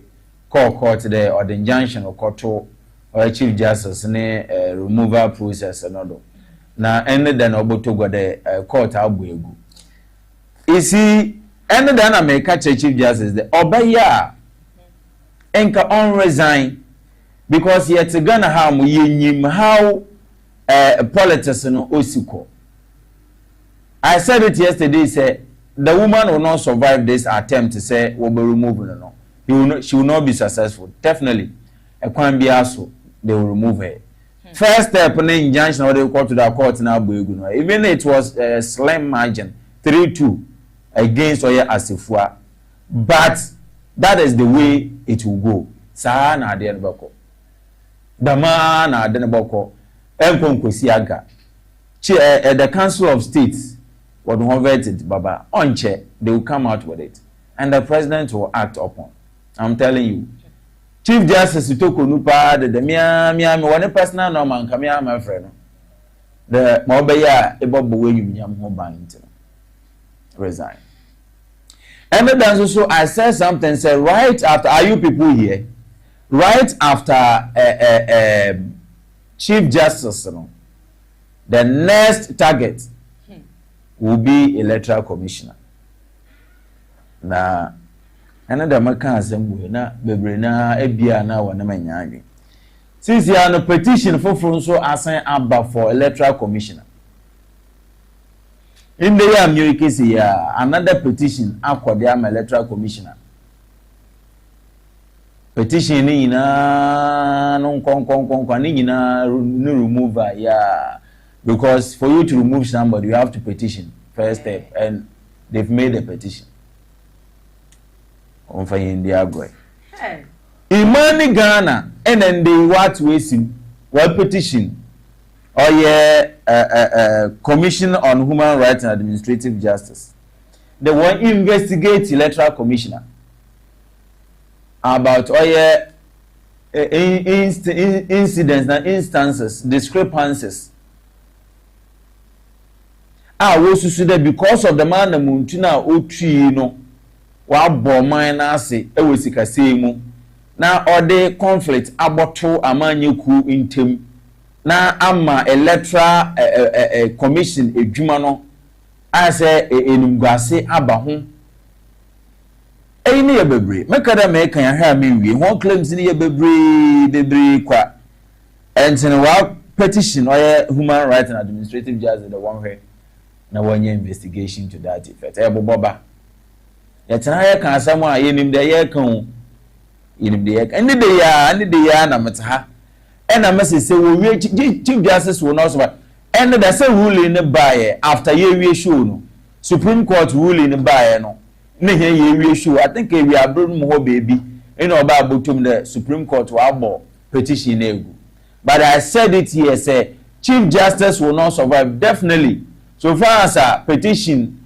to an appeal to injunct the removal of chief justice court abo I'm not saying say because of court now injunction egunti enam ebia obotuma abande court na nampa the president Mahama Bejina report no way you nefu anya dam na America court no was say one discretion embrano de am how the law says and what the law says in a war apply and under that to dismiss the injunction placed on the removal of a chief justice and non but politically Samanya could be the amnesty who abro opposition. The judicial service no or ye day. Opposition candidate. The amnesty who abra warrior campaign no abra or opposition. The member the men who look post in on quay until them. Then you pana bra will be the president. What do you think will happen? Where did I say bisa? Say be an shraba me opposition. Na ana mwa anade Aisha anade abana. Homoko ewo abem. Na say me opposition makade. The man the montua abuna ruti. Onya na montu wanye proper ana wanye due diligence to word one more how abo. Na otumu bohwa during the campaign. Na say bra. Na say me opposition. Definitely I will act. Them sector na menya problem or Abraham opposition and me share my lines me hunde problem ni definitely no out. So this is what is happening. And I then Baba Chief Justice Obeya resign. Ye na ya wa. Asem bia metina ha ma ka bia ebum kakran from MPP one thank you to. Nsama ameka ni nyina ade chipe na AC I'm not a prophet. In the day Supreme Court. Wabo injunction egu gudu record. And the day after the show they call Enna Imani Ghana.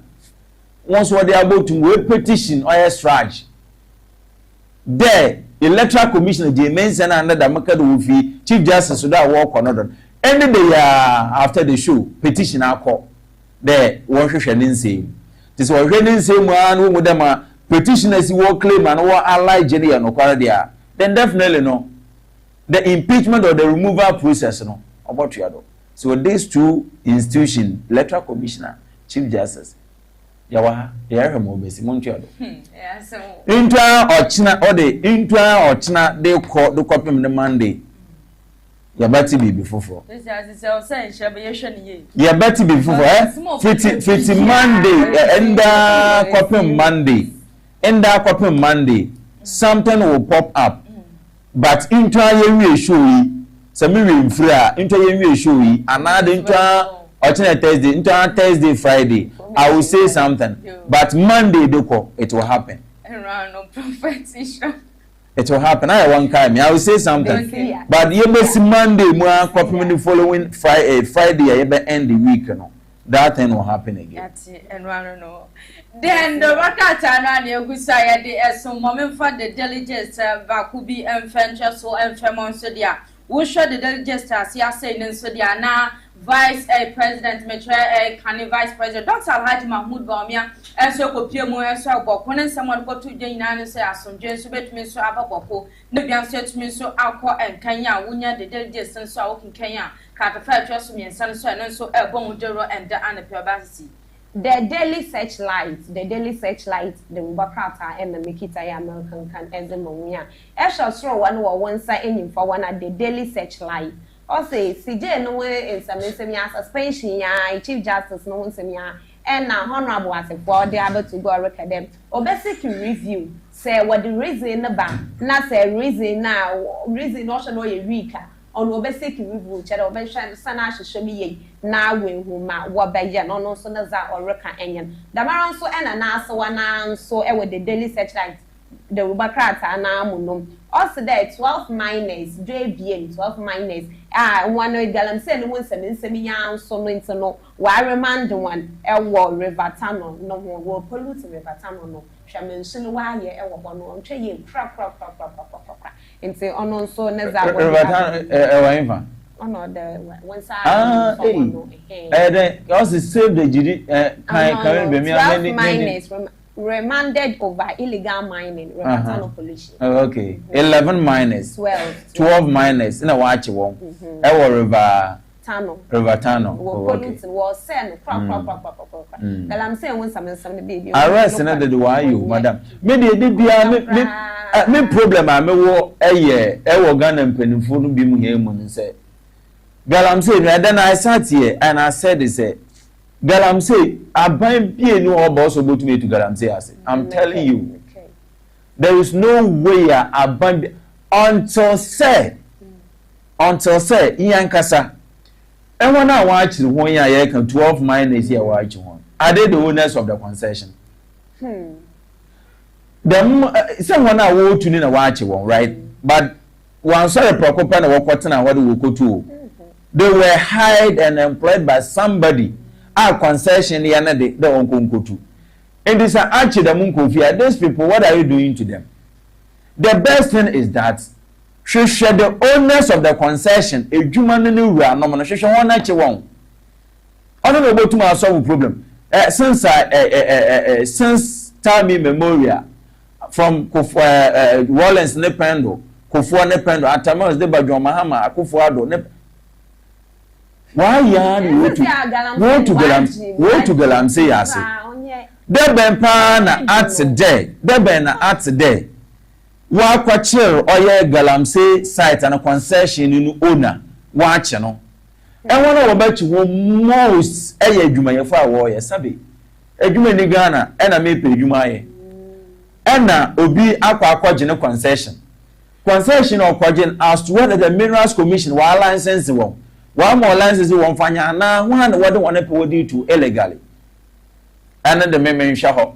Maybe ani so obi egbo ni adwuma. Na also le pardon na me dem application letter me dey akọ na wa for adwuma mu. Say nimpa no kwan ben no fa adu gbo ni adwuma.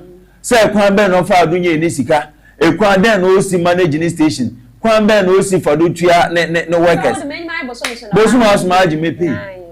The same thing applying to I want to go to Galamsey. They should fish out the owners of the concession. They should fish out the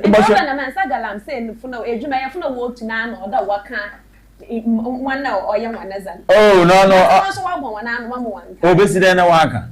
You should know the own. This is why I may make a day. Minerals Commission, they are not being proactive. Minerals Commission, even if what they call most of the sites, most of the Galamsey sites, concessions are who are way. Correct. Bebrena war oil license from the Minerals Commission. Bebrena war. The duties of the Minerals Commission is that you have to regulate how these people will mine. And NDC by and I think within 1 month or two, within 1 to 2 months, and we're about to go there. After they've sent me for the figures at 300 will say people from the Minerals Commission, the one kwabuchi, the one question are they how I wish why you're mining, one mining. A buyable one card one coy, the one concussion. So it is the duty of the Minerals Commission to regulate, even though they've been given, you've issued license to them to one fan quiet.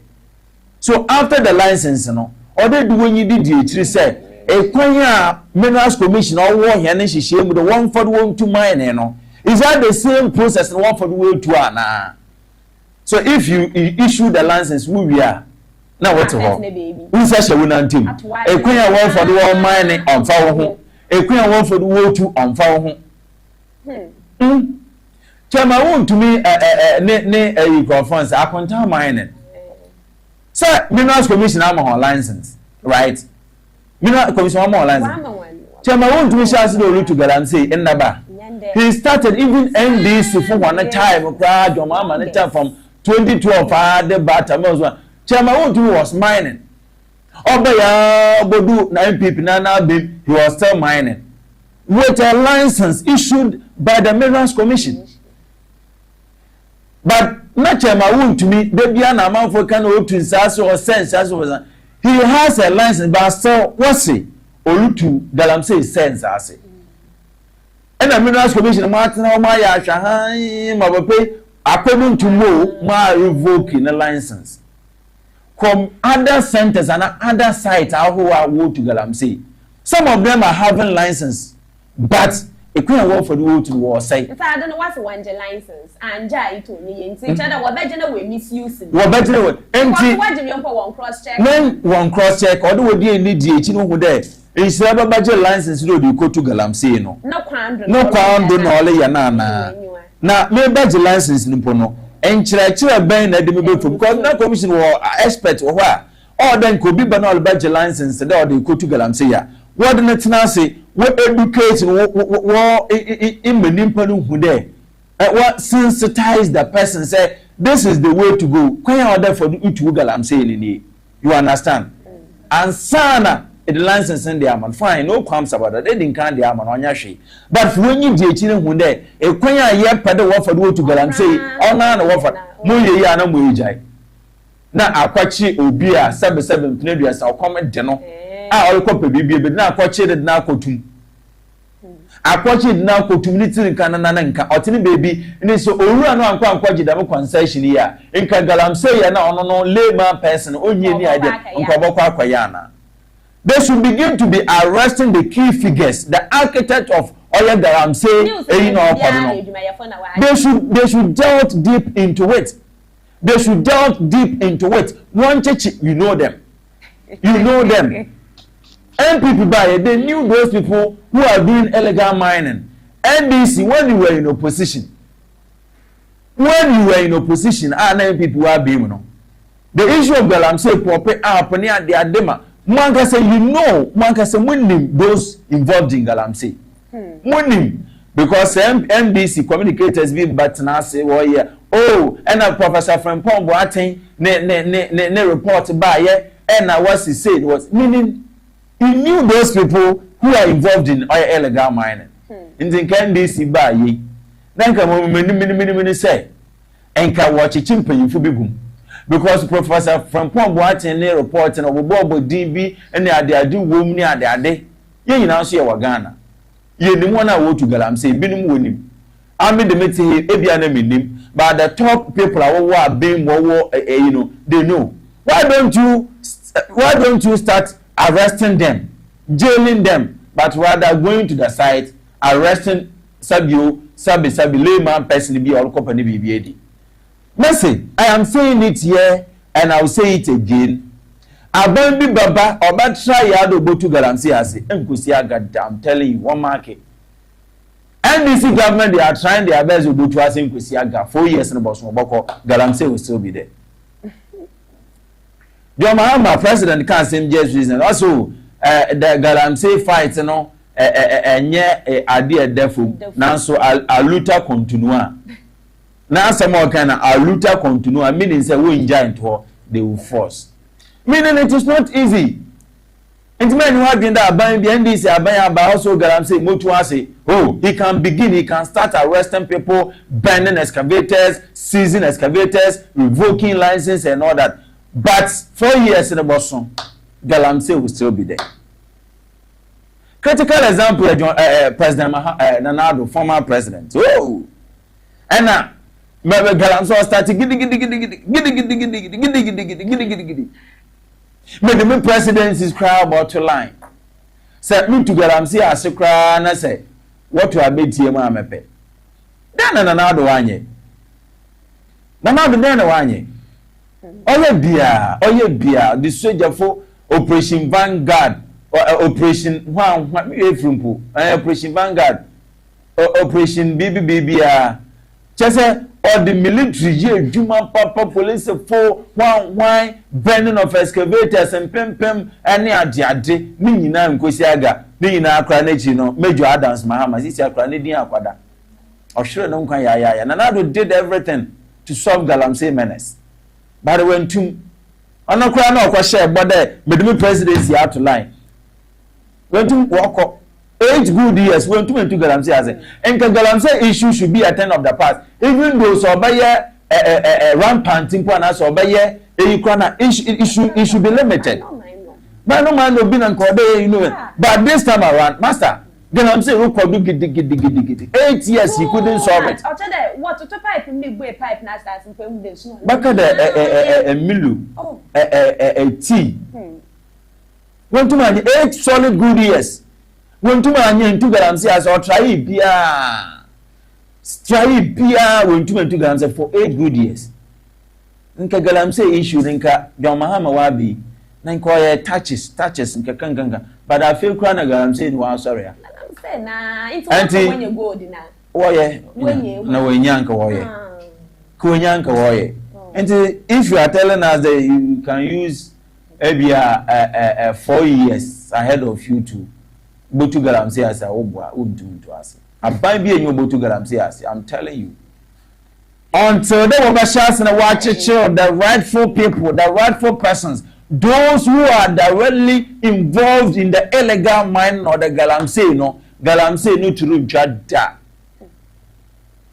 Obokoda chichiri binu mo namba wo to up e be be ekodi but mpanyimfo na wokoto them concession wokoto them a minor wo to Galamsey nanka they are there and they know themselves winning politicians winning MPP funim NDC funim they know themselves winning wanna wo to Galamsey. They should stop arresting these people. They are innocent. These people, they want their daily bread. They want something to chop. They want something to eat. If you have not bought that concession, they wouldn't have gone there to mine or to do illegal mining. They should begin to be arresting the key figure, the key architects involving in the illegal mining. Other than that, the Galamsey miners will continue to be there, and the government will come, government will go. Galamsey will still be there. Since I had to Galamsey, no issue. Since I had the issue of Galamsey. Now we tell them to crack. So my babina, my bubuha, myself. We are still complaining about illegal mining. We are still complaining about Galamsey. And then they also come and experience oil Galamsey menace. The government should be proactive in arresting the key architects, the key figures that really involved in that. No one arrest now. I say Marco arrest to Binti. Hey, I'm married to Galamsey. I say arrest to Hunu. Oh, Marco sees the excavator intimate to Galamsey as Obwa. Oh, Marco show excavator. MPP excavator is the same as one show. One person, one woman organizer, Kate Jimfua. Ono crown excavator. One show no. We seize one show no. We see saying. If you seize an excavator, if you burn excavator, if you do arrest, it doesn't solve the issue of oil Galamsey. That the proper thing must be done at the right time. Let's continue. No, say ye jina galam say no one some na dra. The daily searchlight kuya dra. Yes, the daily searchlight na so one also save the judiciary. Save the judiciary the more ye chere ye fide dan refide okrodua. No mo and a honorable Alexander to kwame na afenyo market. Dom kuma na owo mbrashe bogofia no one band den you know. Ono wa sign the petition. Kakraka patent or the IGP over alleged police assault on also Nadia or they about to war enyan. Ain't no action fifth no one answer. The daily searchlight one also Chief Justice remover. Supreme Court refuses to inject process. Chief Justice in the remover and I don't know suspension. Meaning then Nancy and that don't know why the remover needs to do too much. Also, Supreme Court will refuse that what they inject process no. What's the one anyada the may process no. What bashane? Na rebisa assemblies are there. Adness or yes. Suspension. The room and the remover no. Why don't me the remover? Yo, men carry. Men carry you. Paper no all come. Men carry. Yes, I don't know. In suspension. But Obia remover demonstration of remover. Because the suspension is one of the steps leading to the remover. Into one case when this woman will be removed. Into one case suspension they remove and suspension is one of the processes that will lead to the remover. And it will happen. We are here, young girl. Into save the judiciary na one when kwesi baby and so on the Supreme Court is working. They are refusing to start the process. Into also the daily searchlight the Ubakra in ye bine eshema ebohuma or record or no nina Aisha. Okay, my young father daily searchlight do rakatano among some infancy say na young father rakatani na young fa NC and Famon so dia na my young Yantuande Kakansu dia na me come for vision of hope herba clinic and Eddie Amos say Devia net one na yane ontena sene mondru pana nso no na entwintu ase emfema ye de mbabo sue bia na wode anka wana ntira se wo ba wo do ye de ne ba ye ntumi ensa emfema wo nti wo de na prostate cancer na tete stroke na akaba tumpamu a Dr. Dabuafo seme kantra so wo ba vision of hope herba clinic ye botu ase edi ama bia na nso ye se mojamboro so na tete one mondru ahodro yentumi nto ase emfema clinics ahodro hospitals ahodro na wakọ ye di usika nsu edia yentumi nto ase emfema wa na we kopiem vision of hope herba clinic omo aso ayem na yetumi etu ase edi amount ebia na wo den typhoid fever bi na tete wa no so wotu ase edi amount na stomach ulcer no enso ye botu ase edi anwo piemu ewe aso ye ndi usika eduro na wangasa wo di usika nso ebeto na bia nso etumi nso akwankan nso edi amount ba machines ahodro na wo ye clinic ho nso ye di ebu edwuma enen so enye asam ketwa ebia na opase ya message ubadi ne emfema nso de o message eye bad message no fa na machine ho nso edba message ubadi ne kama enso edi amount na obem sasa himfa enobon vision of hope herba clinic omo echi akwanso e wonu da fo a wo hwemenda ne pei no ye echi akwanso de anya jira kwa kopiem wa mankesim dia na jasem Pentecost school enobon ye echi akwan na so obaji na mai no afra Dr. Dabuafo 054 819-1209 054-819-1209. Vision of hope herba can also your healing becomes our joy. PH-ONETV for Dongo mission kukra ya de abegwado ya sebe na aza na eto na yereba wo baby eto na aza no na ya bobo wunyeme no wunyina da wuri ya de amaw de bia na nwom orutwa go screen no bi na e bia na wuza eto no wuza eto ni nim mama onya wo da e wuza ambe nti na ye mba mbobbo mu de wuri maw ma eto ni bia sa no bogo sa no bo wasor ye bobo mu de wuri ya de amaw na nwom no etu ma kontententententententem na won so etu mi na akofofofo na wusika erehosha no wonsa aka pay na pebe na aze ka kira wo yonkwem ono so nka kira no yonko de PH-ONETV yareba ya bobbo we adwuma no wo dawuri ya de amaw da ma oba ya amanfo wo we chichichi nso wo beta won ka na wa aba na wanyu ebedigwa ebeto mo nso afranyen e wo 020238 1112 020238 na won so akama epeda ya be mo ya ju bibi kakre bi empay na pebe na aze se ebeto mo nso ahwehwe ye na ekira akwan e wo agona soeju Liberty Junction ewo Kwansa Chrome.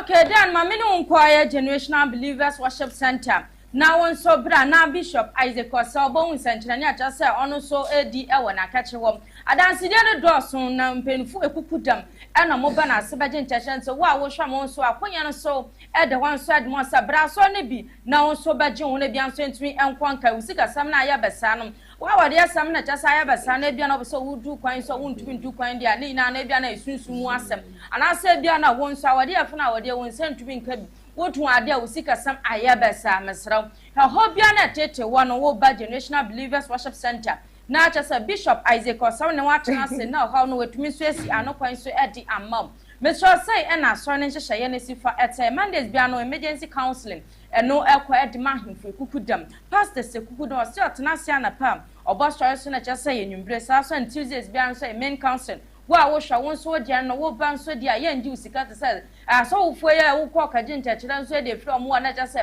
omo ji usika ye de na ntesa wo ba ye free ye nje opeso ntirom won so wo kwan so dia na ja say wo be kwa anapa e bia na wo say wian so betumi so akwesa nso sorry tenase say na anapa no dia na ja say nyimbe e na oba sorry so oseme kan jo so tezes bia nso so ye mpai bokase no entina ye mese wo de abraba gina mo no so bo mpai yem oho bia na tete wono so be free so na bia nso tumi so akon kan so ediamon oseme kan cho so time na 8 am to 12 pm sa so na Sunday na ye dakase aja sen ade shidoma na so ko pem Generational Believers Worship Center omu etu ediesu omo de som kama 8 am to 12 pm obebisa sa hyewan hemfo no bon Generational Believers Worship Center so awom kuma se fo bakwa akrantia basa sa so bebi bia na won so won so no na won so wakọ na cha say yetumi so ene watena se na won so ho na tete one Bishop Isaac Osore se otena se de na cha say eduo bia nso entumi so enkadam bia nso entumi enkwankan gina mena fra Bishop Isaac Osore awom 0244 873 425 0244 873 425 and also say 0242636773 0242636773 what mean if follow Bishop Isaac Osore so Facebook Yaroba ya yo papa we are say ye we azo pro ya wa ebetum wo ya ba ya mobala hwe obi aro nka so ho ya Yaroba into say Yaroba na roba na say rinya na anu so wa no ma ho ma ngwadan na sesika profession nanya na eyimpo no eya na enum ketenkete anabu mpanyadzan reformation o si bia na wodi na waste space so Yaroba endro be bia na so ekoto ntom nsoro ni na yesusu Yaroba immune booster high blood pressure moja bro so lukun pempem internal eretina ho mant na wokra cardiovascular disease no bia ro ho no reformation wa hado beto on the day amount ebeto metu no kware anayetu no bebre na won so akoton ekokuma ase ababso pharmacy Colinac Herba Dani Herba Misty Herba Pendant Herba Fredimans Herba PFA Pharmacy Ja Herba wo God so sewa Herba wo mampon ebeto mo so afra no e wo 050 9616266 and 0244626 and 0243565 nyabotar 926 Dr. Ajumana na also the heart doctor. Okay, Dr. Ajumandi heart doctor so dia na mami no ntu fan ko piem wa His Majesty School with the honor of our sham upe school pa na cha sa agidi obi anso de ne ban so ekwa so dia na His Majesty and make am for dia mo so media college nso akwa nso a onora 4% wasunu tumi tete pipa no mu nso dia na wo ba ye ne wo betena se na hihye bia so wo se ye mfa nto emfa ma se na ba pipa no embra so so wo kwotre wo betumi nso atete pipa no bia so etumi nso akonkan wo twe ni na ha wonti ba kumpo ene ntena school fees no so dia defo oboni maka kire se ye affordable sa so na bia na wo fiechi enso ene eba nso de onora 4 wo hwa mesra your hostel facility nso ho so abo no so eya fofo nti oba no oba nso de bebi oba dan so de ema na nya ne dadwen sa so ena mesra ya san so ye wo eye basic school so ho so an another for oba from care to primary so be training so e de amata akora na odifie na chesa okeka onya magugugu no wo de afa na bra His Majesty School na yemfa akora no emfa no fa de tiepem na akora so ntumi na adwumi ntumi bie no ntumi ambo no homodin hie papa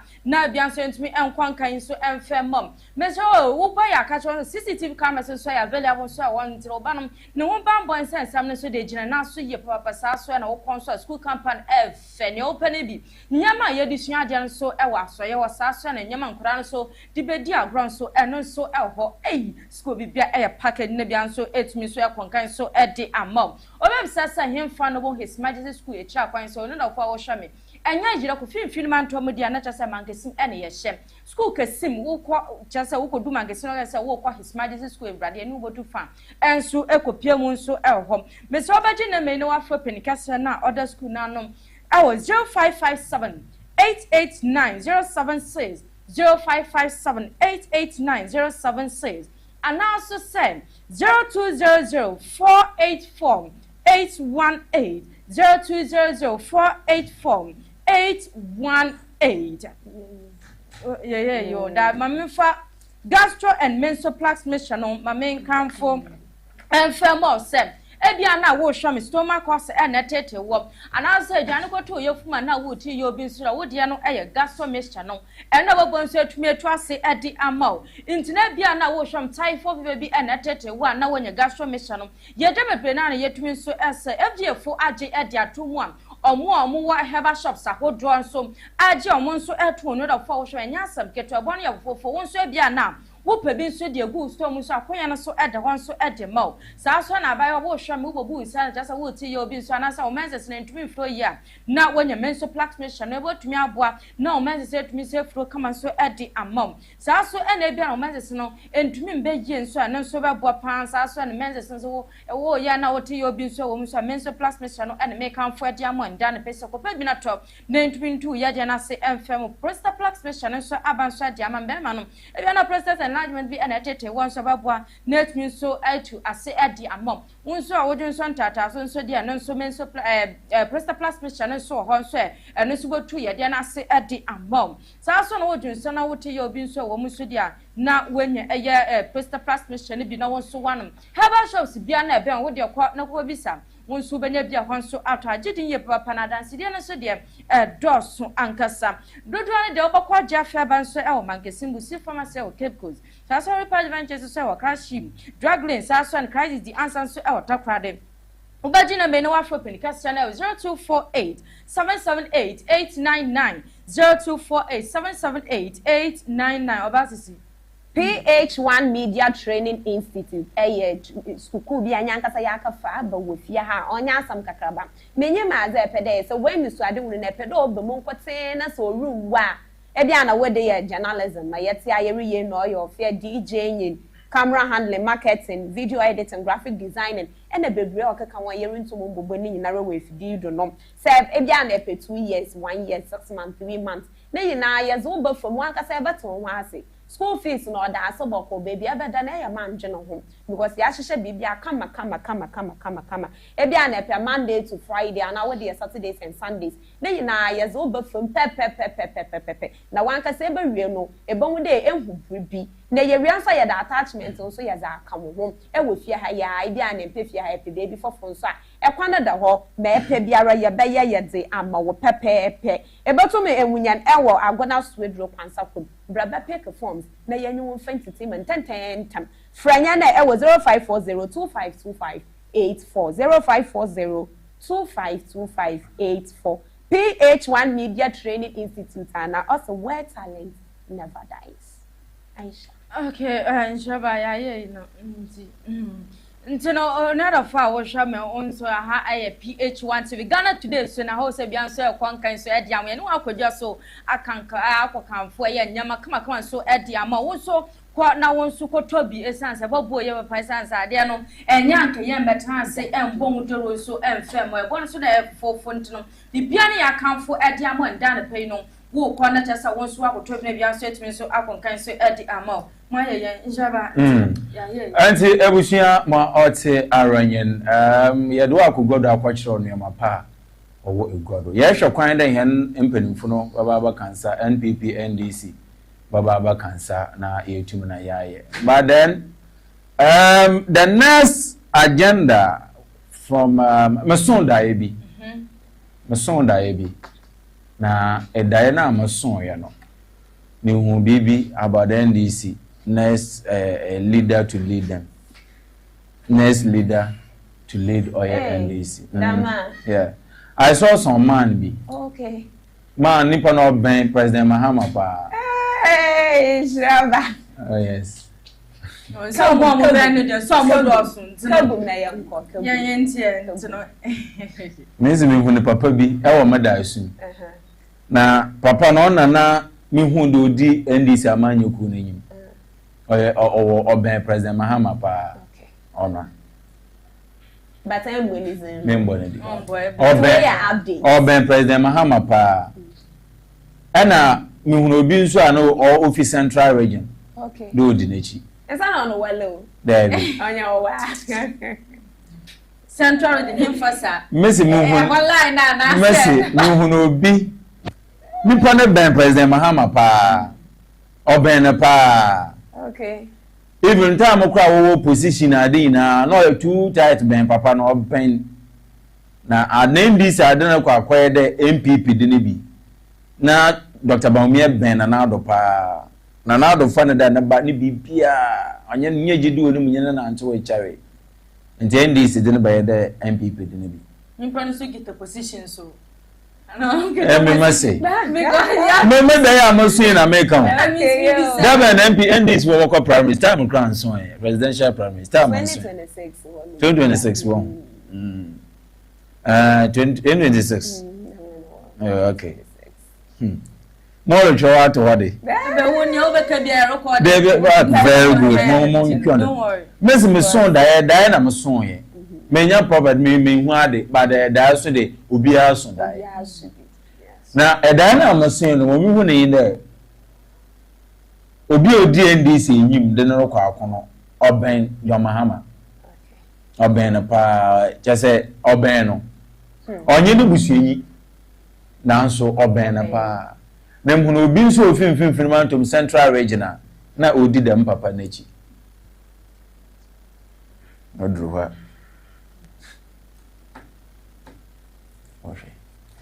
see, Awisia, ye botwe no ho aba. Na obabam su obabam. Yenke amen na. Aha, me amfam ho. Me yende si nyinyem bi mama moto aba kra ache. Odi anke be di so amen. Amen. Yi Mercy, me ameto aba ache. Ede ya wo ye election. Wo ye last 2024. Na menye boss nam na digi, na ye nam ye call rounds. Ana obi sanze na nhyira wato aba na mso boss me nto ya mekwa akoto oboa me nka da amato aba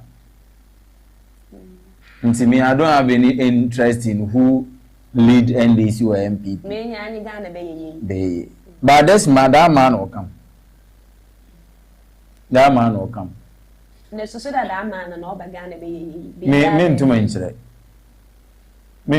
do bo be yi ana onye yi Tisoba no be was wo nchen a ehu amambu no mote but bo room a in the bone but that man is likely cause NDC muna say wona wo contest Yomahama wo 2020 elections ni munyina no most of them when age no mwa why empanimfo take somebody like Kobna is it Dufour former finance minister why empanyin Joshua Alabi I don't think say Obaba.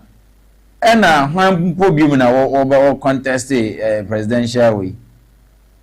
Kwekure Hagan so contest here. I don't think they will give me. But that man na make an answer no. Onwa onya ministerial position that. Okay. On direct involving I say ministry no. Nede in the ase otefako na all instructions otefako na ole ye nrema oben Yomahama so more you smarter you know who I'm talking about. I will not mention the person. That person is bare 75%. 70 75 if you mean 75%. And I saw somebody from Central Region. I would deny. Bako is going to lead, but Central Region, you know, in a mundo Papa Nechi. Messi mundo so the Nechi do order that man is very gentle. No one send be a magana. There, Wakwaya the bonny bee. na botu abobi ba me de menka baze wan ka say papa no onye directly involved in any of government business be like that but papa no hojo mention that and say nsem bi afono there I say why you dey ma obi na batna TV radio do all can we there be no hojo pa Obenjo Mahama president Oben Asha for one sampa Oben pa na idin bi abamuti ma momba ne e so ye ka mo there PH-1 television Ghana today so the show kwan den yan mpanifo na ba cancer na ye den komo twetwe no ye da atiodo idin bi bamuti ma momba no I will tell you I'll tell you Obodi maka chodo yo. Aisha. Bobobi. Me dey na o si ogotwe na chin na mi susu se be ye obi a ofifin mandro. Nso mfi be bia ka ejuma akokwa side no. Aisha wo so. Sa mo na reka. Na baby ni abotam na me record ni ye. Wo say did you ka wa na rekira wa agent my office central region na. And I was say lecture that obedi ejuma akọ. Me say ni obedi na echi no say peni no ni obedi na echi no. Ba say central region say be ni ba bebre wo ho. Kwakuru kitke hebian wo ho. Wan wo ho. Eze kana abonizi da onyo. Ento onyo. Okay. Enti de wo ho no e na wan bi nipa ni fe ejuma akọ ejuma akọ side no na che wo say se de bia nipa no obedi echi no fe ejuma akọ sa we was so me de me nim eto na me tese me wo Aisha won so won the date one de no so na say won kan wo yo kan na mesimi su say okay obi nsu betumi afi wasa and primaries now obokot obi bakado na Jane opoku ajiman abi ajo Mahama if you are president if you home or by name the woman will not contest me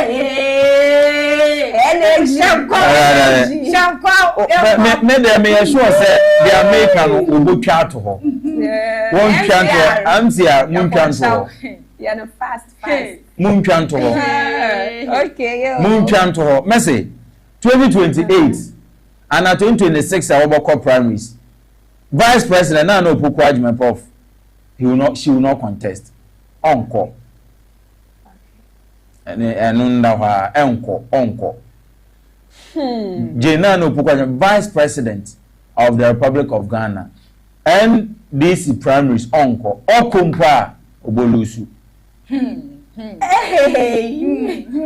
Ahmed me so onko na so oye ya no obawe that is what I'm on the hana yet no enyanse mi na na yeka but odum baby a she made a me margin opinion are like gnosis but me the master there nka obo contest but o contest obolu so pa monko bi mon contest today chief justice na monko na opoku agreement professor 2026 primary so 2027 primary say ndc bokono ma me no onko 38 and that man na me can answer no ono no ye adwuma ni nyina in the absence of the vice president okay. Is the vice president na opoku agreement no so no homfa no e mo reja ya but that man is doing her work oya maame na cover maame no maame ni wanda papa na America na asaba ono ore ya maame na adwuma nyina adaba you are still not getting it you are still not getting it American why I one you are still not getting it officer o back no ntino sisi back no for because the way I cancer no dot can thought kaika ama muuma mfanso duko kakosa kamwe that man will come that man now that me I Diana musu you die keke we na aka die no we message Diana musu ye said that man. In the moon was a man.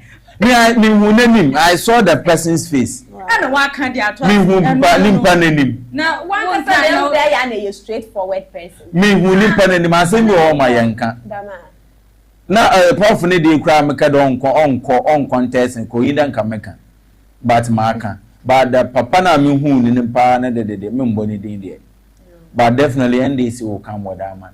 Oh yeah, them papa no President Mahama na darling boy. So a darling man who's a darling boy. Today man na Dr. Baumia ye Nanado na darling boy. And no doubt about that. Na Dr. Baumia Nanado ne darling boy. And there and eje wa mehu na de ebe ya no ye ken. Who body anka babu no be any so who body de say and shada yen news sir. And the pana members na late. Won modui. Pana for modui. Nti mama yen hwe. Nti that is what na me say shada wo de shada body. Na ntumi yen ni because who body ye would one ne baby who body ye wa body anka ye kase e happen e be simesi body. Simesi no body. And someone you want to push me to the wall. You want to push me to the wall. Eh? You want me? I can mention the name, and it will happen. More according to what Professor Nana Jane Opukwa, Vice President, uncontested NDC primaries as presidential candidate, uncontested. One chant to her.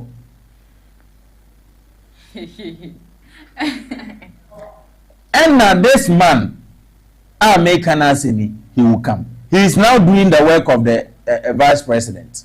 In her absence, the man is doing her work. You are still not getting it. I will not mention anybody's name. Oh, bo.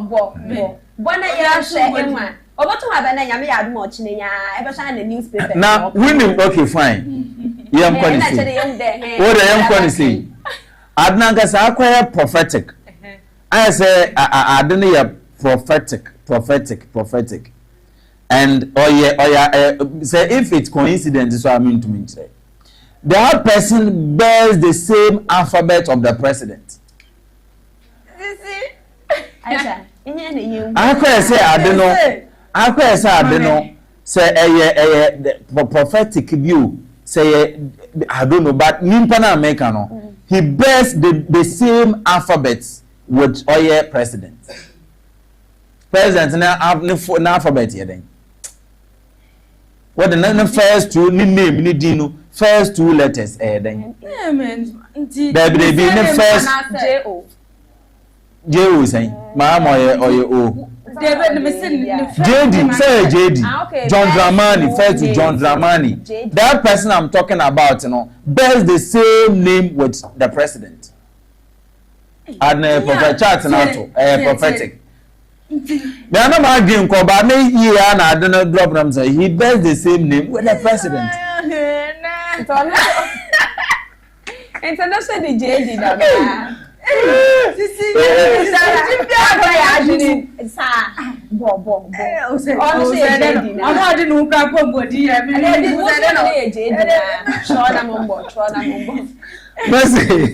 That man, if you know the person I'm talking about, for text message and WhatsApp 05497 05497 Let's hear from you. Who do you think is the man I'm talking about? Mercy. NDC in the year 2026 or 2027 or whatever you want to primaries. That man I'm talking about is the man who lead the NDC, and I saw a man from Central Region following that man. I saw on the 19. Professor Jena no Pukwa 2026-2027 NDC presidential primary, she will not contest. Thirdly, that man I'm talking about bears the same name, that is the first, second name with the president. Who do you think is the person I'm talking about? For text message, now no go screen, not on PK. Not for text message. For I said the man bears the same name with Oye John Dramani Mahama JD. You people are not getting me. No, there go. Yes, you need me. But saying about what would do when I won't go dear. Bad answer. I went for who's in. You know, who, yeah. Obi say who say yes, so then I will miss me. Oh, there you are. What can I say?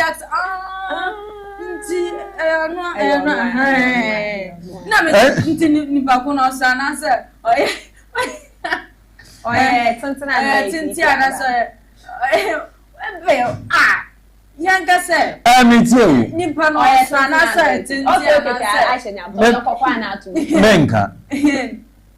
Menka. Meaning doya kokwana. Mercy. President. Abakasa afabara. Any si for munyama bi amoya ho ana say. But your man friend, e fra yamfa. Text message na WhatsApp me. Why no answer na making? My bank, my badan want to tell you say he bears the same name with president. Yeah, you know but ye na maka ahwafo obesi na what the message what they aba. And if in America nas man it will happen. It will happen. It will happen. It will happen. And that man now office central region America the Odi Papa Nation no. He will have opposition. The Obabade, but some of the party members in Penifunu, they will not be happy, they will not be okay. But so that person will come. There will be issues here and there in the party, so what did the meaning pay, ordinarily there will be division. But definitely that man will come. I shall see. I will be the DVR by soon. Soon. What the more family, we are not Bonina Tofa. I will be the DVR well, I don't know, say you're not. There be mankind. Ma kind abra menya messages ni nyina no then na ma bonti unso botum no dia which of the man also botum test aba also botum obi botum test aba who is the man I'm talking about here? Who is the man? Abner prophetic because JD John Dramani Mahama and yeah, messages, Reba.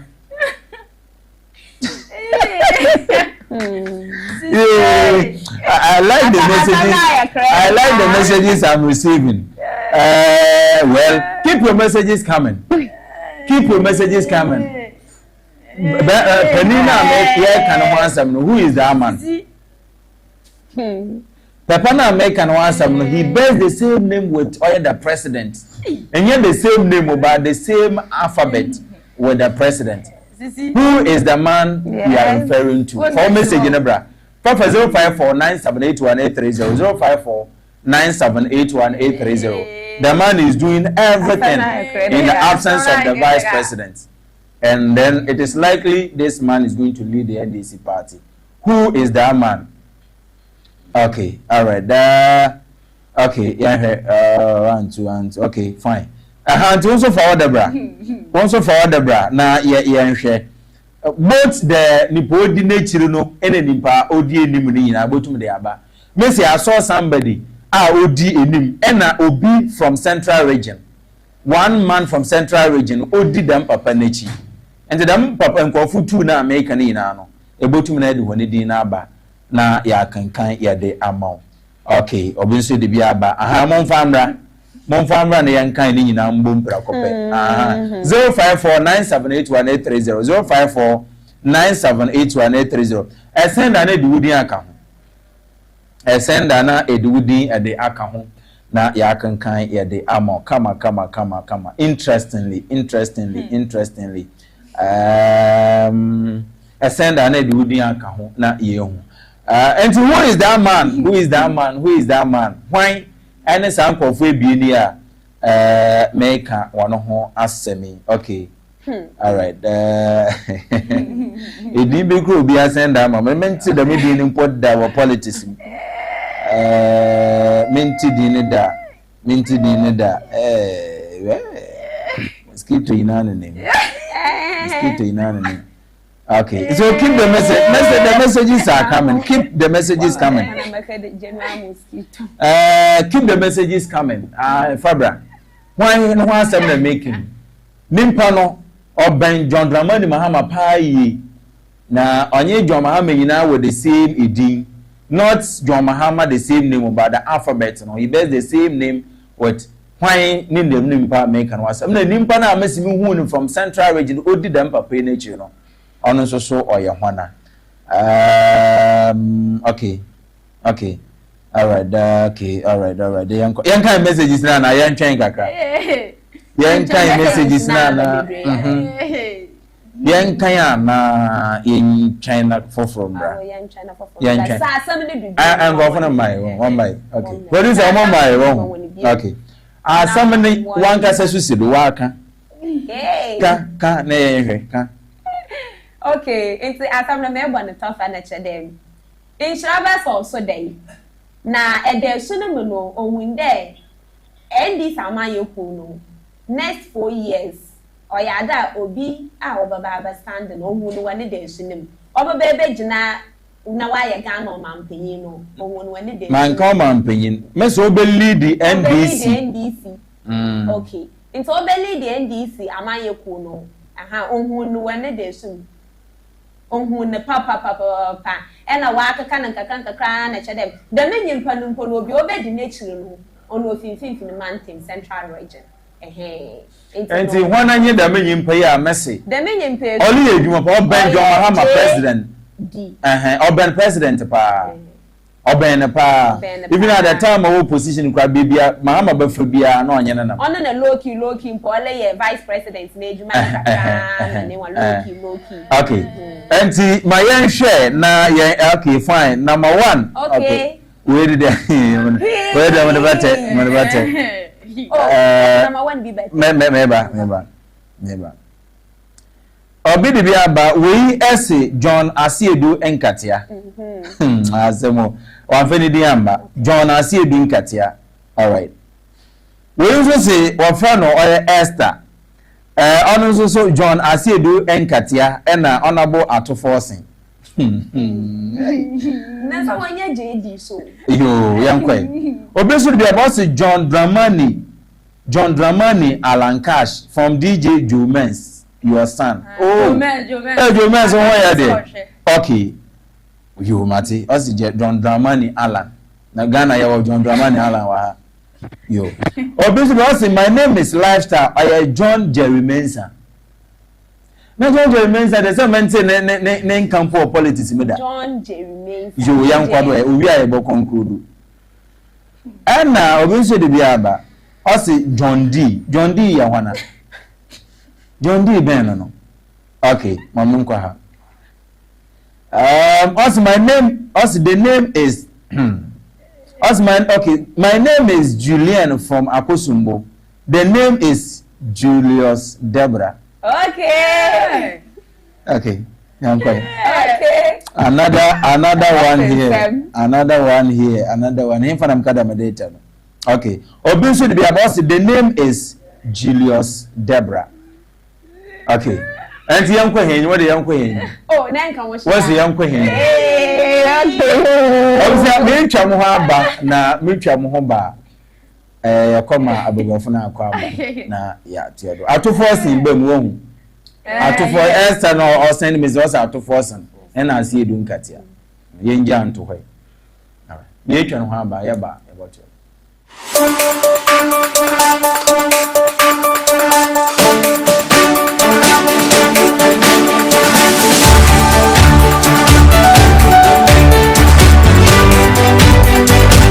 Minim ni ada wakuma so ena ma tufan minim ni eda wanu die nti awo ha nemum senya me be ni nyame tintama se wo be bia na waka bibia sire nyame a odofo me ma wakwaba ediba prophetic hours so ewo PH-ONETV isa hu se edie ne so me hawi mu edie na ekoso aha yesunsum adwuma ye behwehwem na ya pensem ama wahu dia hawo enti me fa konya we so atonsafo chiame prophetess mame ya obempo Thursday bia Friday bia anywhere 8 to 10 p.m. Yes, sir. Whatever you say, dependable God. Oh, Gigi, them sitting in syndrome. Have your way, have your way. My champion defender.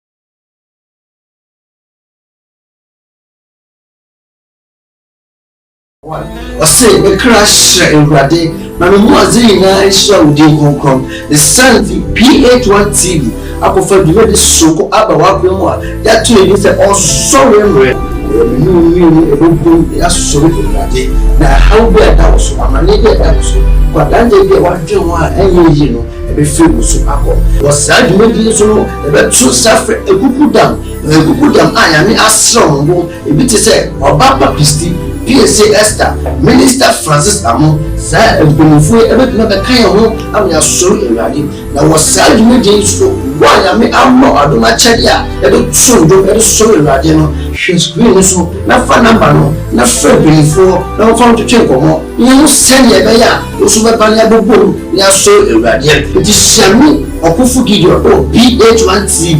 PH-ONETV, Eye of the Nation and Men's row.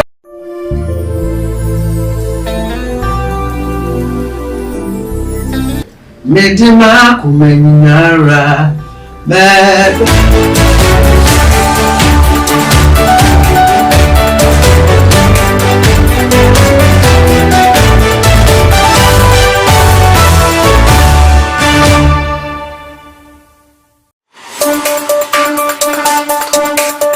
Mayana was in Sansiama Aquaba, ha a PH-1 television, Ghana today, Senior. Baby, I do neze na amanyekuno or batanase. Na yadin communication ye tumina yade ashishado kama. Na anapay menya or ye ura nizineze J. Adams, a communications team member, Abuna West NDC, the Masuna ura. Honorable Frank Bonnie, a communications team member, a futu constituency or sounds a regional communications team member. If you have more, you be doing come. But then, as it stands now, the answer can Rob Bonnie. Rob Bonnie, good morning. Good morning. Now, Bibi Abba all day. Yasin a shade be more. Yasin a shade be more. Hana. I feel some manana. Yes.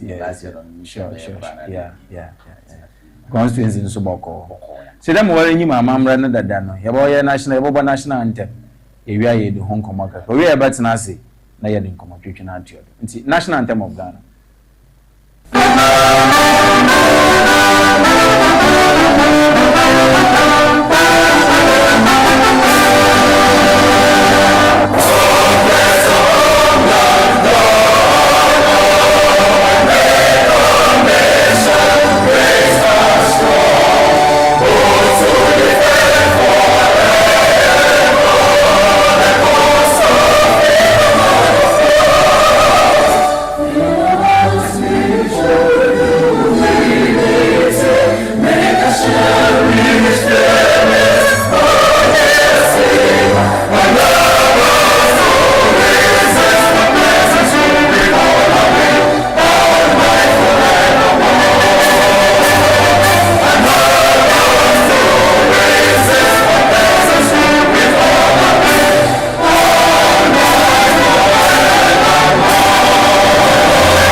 Abusamiana was we air the national anthem of Ghana. Everybody, good morning, good morning. Bibia Kama.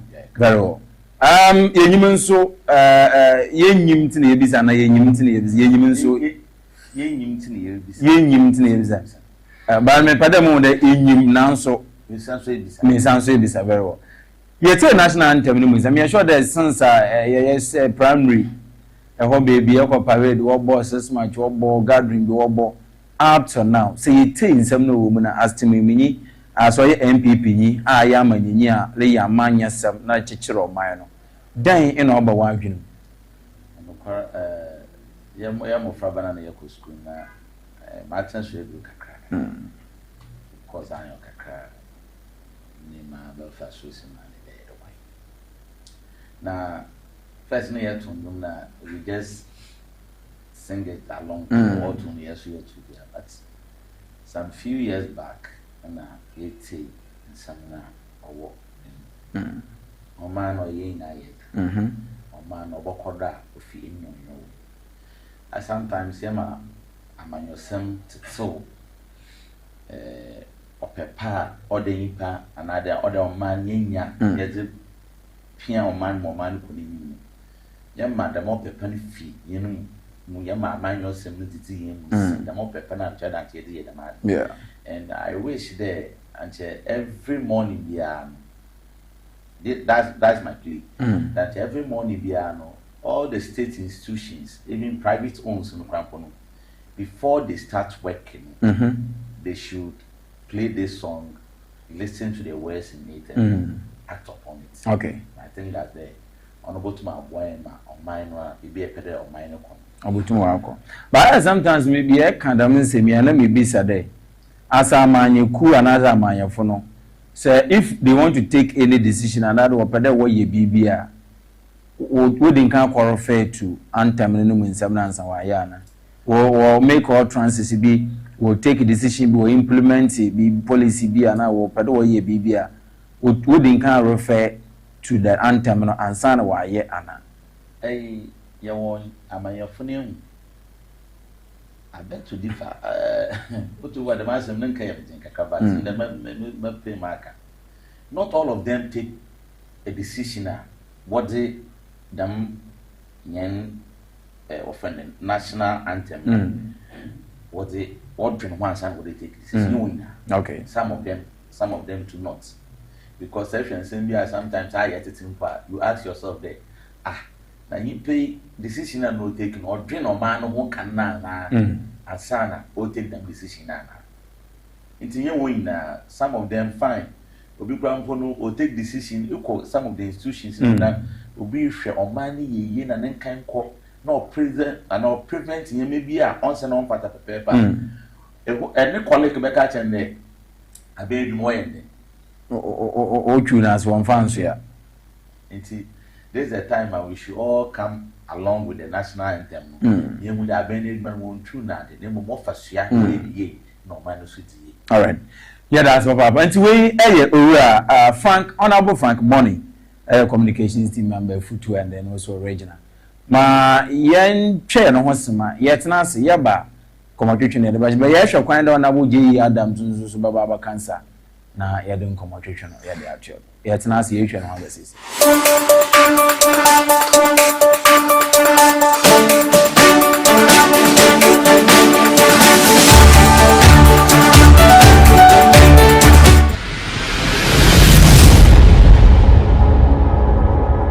demonic doctrines eno ni atiti wa ma say ye baby last year 2023 man shampa what that me ko be bless you Mr. Masman and shampa what that me ko we no bless you Mr. Masman shampa what that you 220 years get your make see what to pay papa what you know your number if you know your color if you know your angel if you know your element and if you know your work about someone say only wait and somebody your man can say when you talk about now who's in movie na me no man can say o man make me get them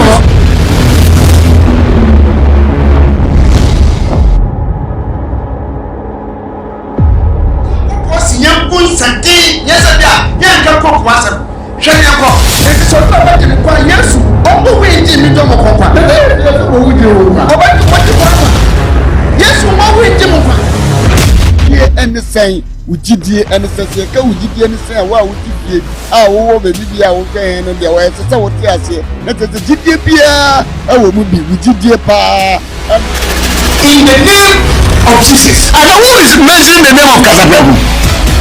Everybody, no, he's not mentioning the name. That means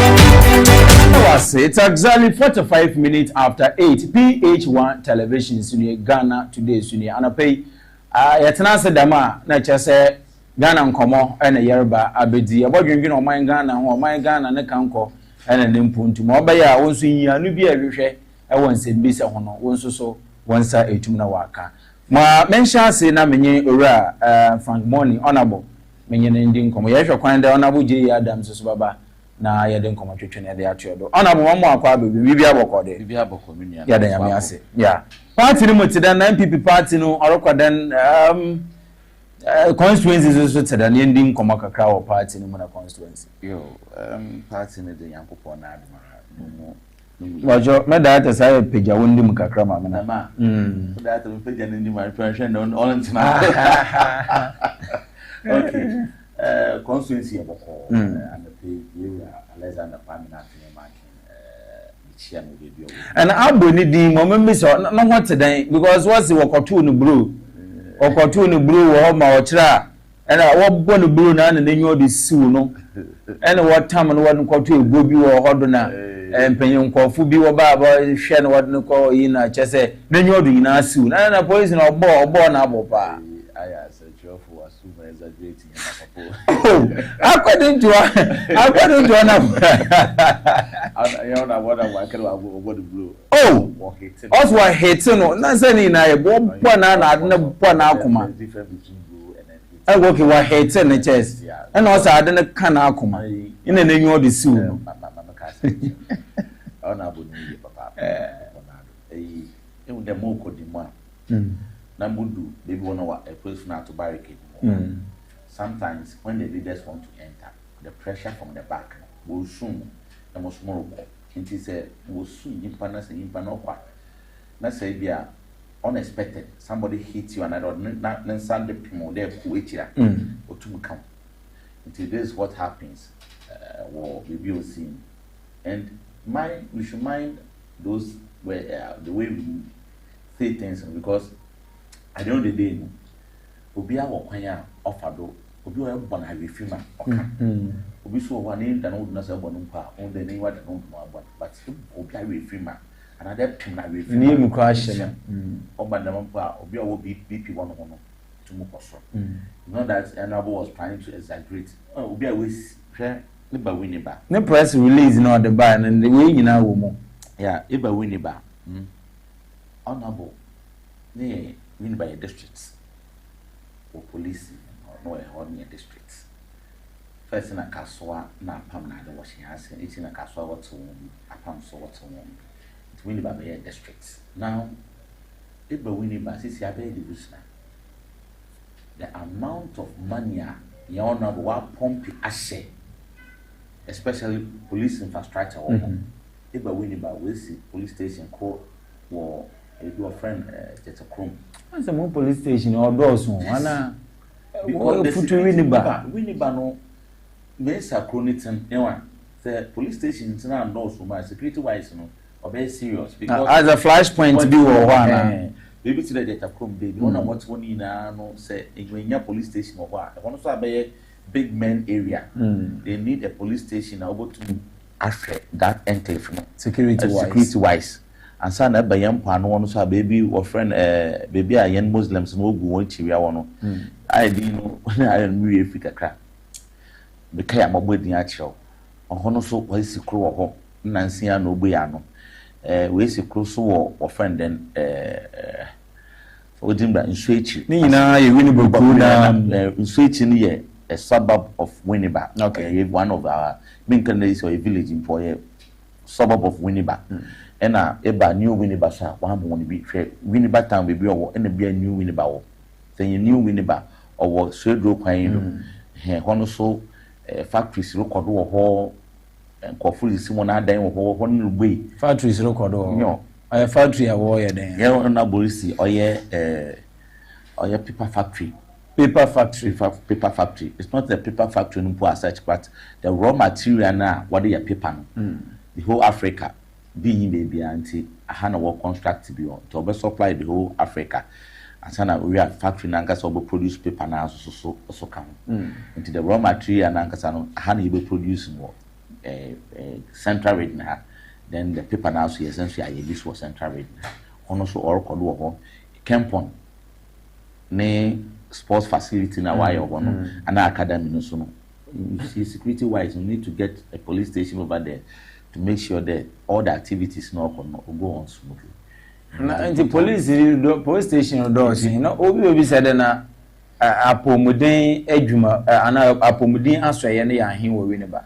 Because as a police, it's uncountable. Sir, cheap compounds. It's uncountable. Wow. Eba Winneba, Efan, yen libraries, yen cheap compounds, yen police station. It's uncountable. Eba yen community patem, baby obi yen ayefra, obi yen na why yen peace. Usuru to a mana na ko tutu ni na community centers. Eba obi Winneba. As a Winneba mo nshada hia nneoma bebre say because mostly no as a American na chede why nneoma. The reason why I brought all these things in there, our honorable will not intentionally lie about somebody there. If you are police, especially police officer, there day another day. But did he hit the police back? Me, I haven't seen the video. But you saw in the video say honorable police in Abon. I haven't seen the video. All the things that I saw on my WhatsApp, I have it here. Yeah, I brought them all rush in now. What need to know? One need but the scene now was about police in door slapping no there obon. I haven't seen it. Me anga say nyamesi enka no kwa ni me a videos of one not dominic beji in shed that nipa no twa no so and a baby I was for hating so video be am record wa ha I said red but who san in word ni clear because either the police hate honorable or honorable hate police no me who ni clear. I cannot stand here and judge and then the money so no quite mean to man because at that time program it into man called the money be. Your best this is not you see is honorable is a kind of person of a piece apart from the part. And on you police for so tinge pa me you can say this upcoming election on my police for pickups too brand new for patrols war Winneba. But honorable, one person will go back and then hate police. But they shared narration and a press release that honorable the buyer now. It was very dangerous. The reason why he released that press statement in there. Now, a police officer and pona nyamfande him. Now we prompt today. There is a minority leader, and baby under Indiana. So what's in the fee? I want to lead my work. Not the petition as they come as speaker. Now in him will draw attention. You are still resisting there. You will not allow him to enter. Allowing him to enter no onon kwana no oroko and the multitude of people so if the police should open the barricade for him to enter there will be numerous of the demonstrators also demonstrators in there the leaders will go and present the petition into already now Stephen Ayesun team I enter General Secretary I enter and the communication officer I enter so it's left with the minority leader to enter. It's in Nimu, Quenum Baby, and I won't be a man now enter. And I'll cover all these incidents in the bay.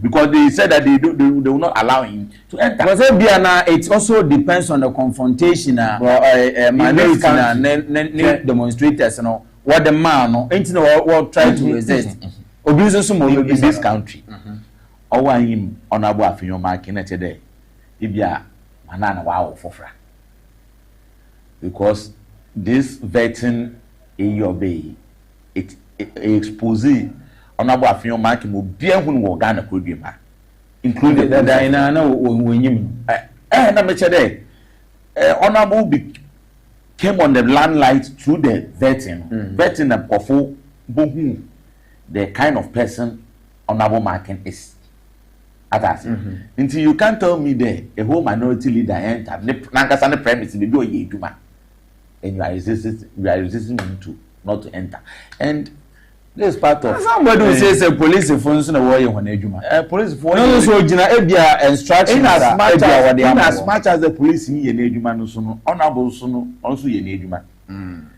just oversight responsibilities aside. But this time around the demonstration time, you know, it wasn't the time for the minority to go and execute his duty as the minority leader. But this time around, he went there with multitude of people. A minister said, "Will require demonstration." So, why an office, why you need it's quite different from there. Only the demonstration. Now, the pardon what they are doing. For what called Jubilee House? Who will be able to Jubilee House? Or call Supreme Court, even though we are going to remove Supreme Court. It's the leaders. When you want more way and major one and task. My police for the year. Yeah, I don't know, but it's part of life. Political games today. I maybe our baby no. Yeah, them cry one or two encounter all these things. So honorable, do kakra we about topics no. NDC has not come yet. So yeah. With regards to the demonstration or call, what are you seeking to achieve? What became my main chair, are you waiting for? Na mention people at Manu Kwa War, Abuna West, persuade them about one. Na mention the communication director. We were going to Branson, and Ellis, the bread Ellis. Okay. Then we are going to wait in your foot to be and there. That is on your program. I mean, here a photo constituency for you now. Binia, if you tell there, what are we seeking? Demonstration, why demonstration? Then a moral shall find there or obviously our demonstration. On my eye, you will there were 3 arms of government. No bias one Juma Odi. But there's one arm of government. Juma a being wooden. They make sure they pay Obokodo on judiciary.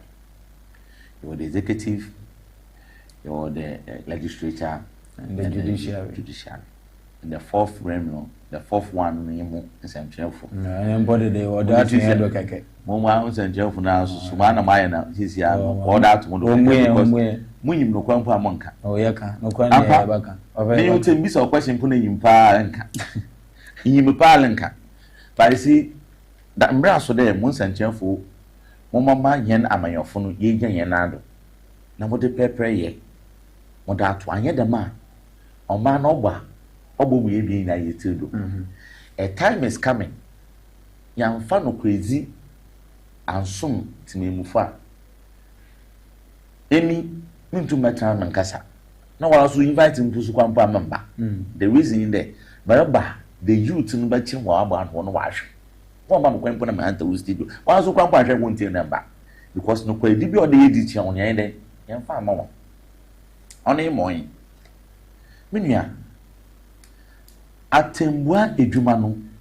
Senior yet a man your son, yet a common pet. We are doomed forever. Because of what and yet kept perry ye. Walk. Obi nyum didi esisem a yakɔhwɛ na wɔde atɛntrɛnne wɔde to. At the moment yɛde bɔkɔm na bɔkɔ court. Another you nya asɛm na lokɔ court. Ekɔ na sɛ ko obi saw there ebia NDC another NPP obi NDC. Awtembo yi no so one ɔno so NPP bobu etia. Ndam na ɔyɛ binom hɔ na adwen. nyɛ dem no and that's the reality on the ground. That's the reality. Ma obobo ba no sentite here demonstration ma obobo ba no ono winter because obodo baby no sisi ya politicize your police institution, ya politicize your military, even in the media no space in Krampon ya politicize. We have a media station that solidly they speak for NDC. We have a media station that solidly they speak for offending NPP. And gradually, we are heading towards a place, bro, if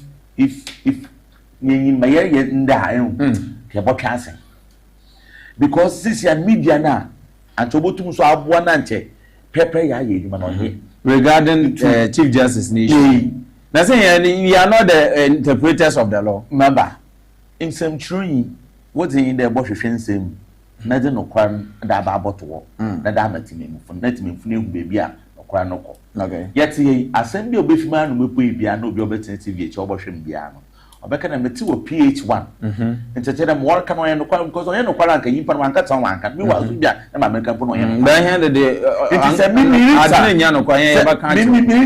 or the drum attention, American or Yano, no quany, yeah. But all to do what one mama, yea, offending, I'm a fear better, you did that with you, beside you and the Osore. When you hear this in Obahan, then can maybe say some questions on your simple. But my question back to your question, what are we seek to achieve?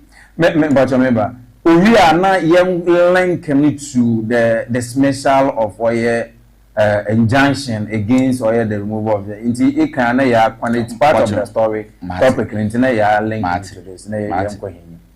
My people, if we are seek to achieve after this demonstration, the president should revise his decision for suspending the Chief Justice.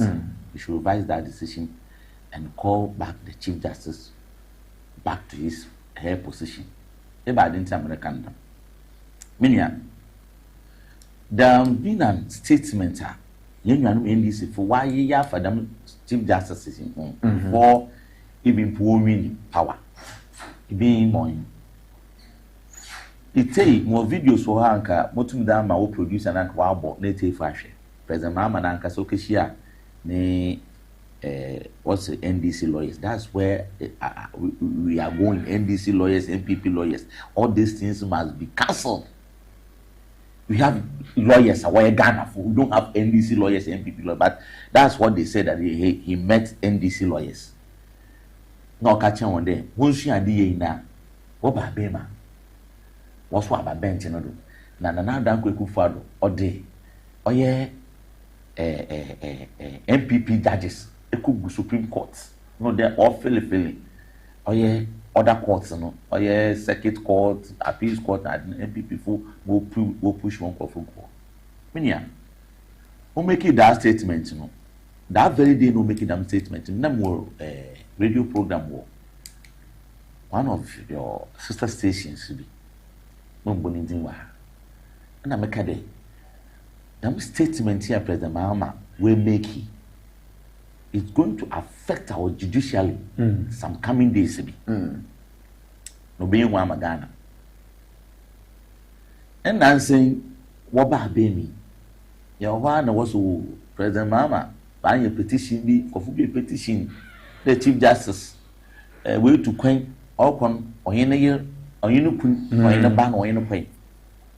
Inti president engine I don't move any obi so say okọ court na asem no kan president offending just took on one man kwem wanka obi so say wo da asem oye ye papa offended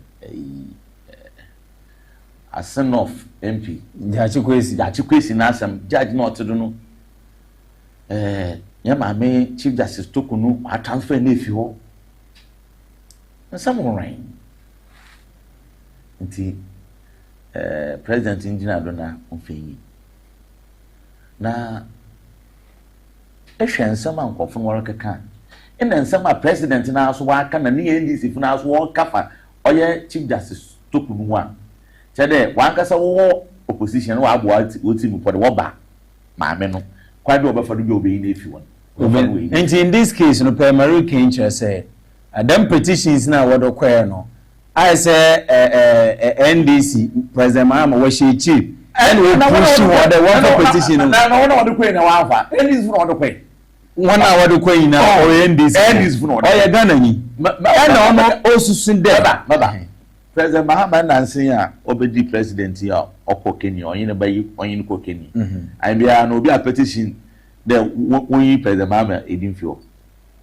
Embrano so such the president require no small funny busi bi anko say Embrano chief justice say na kwem to no one in a year no another one of one who kwan dey otu kwanya any security or official duties or any security and any office staffs no be here on work and also offer no judges no be here into the trip no official trip and now personal trip it is in the in Okani monument no ho the orokwa otumi ni kun and on na ba e ka ho mo woko it is in the from 2019 all the justices are wabani na no eri hu faso it is there mamini poor kon sika was a man open sent him to frank $10,000 open or you see 6,000 or you see 4,000 okay so the come on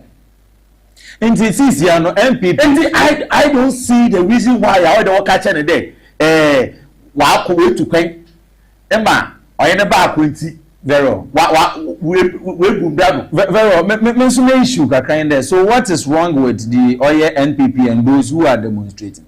Because Nippon petition in no, I believe President Mahama or the man or man at time the unresponded to Oye claims in order so as to call Council of States. Now what the petition are brought after the me pay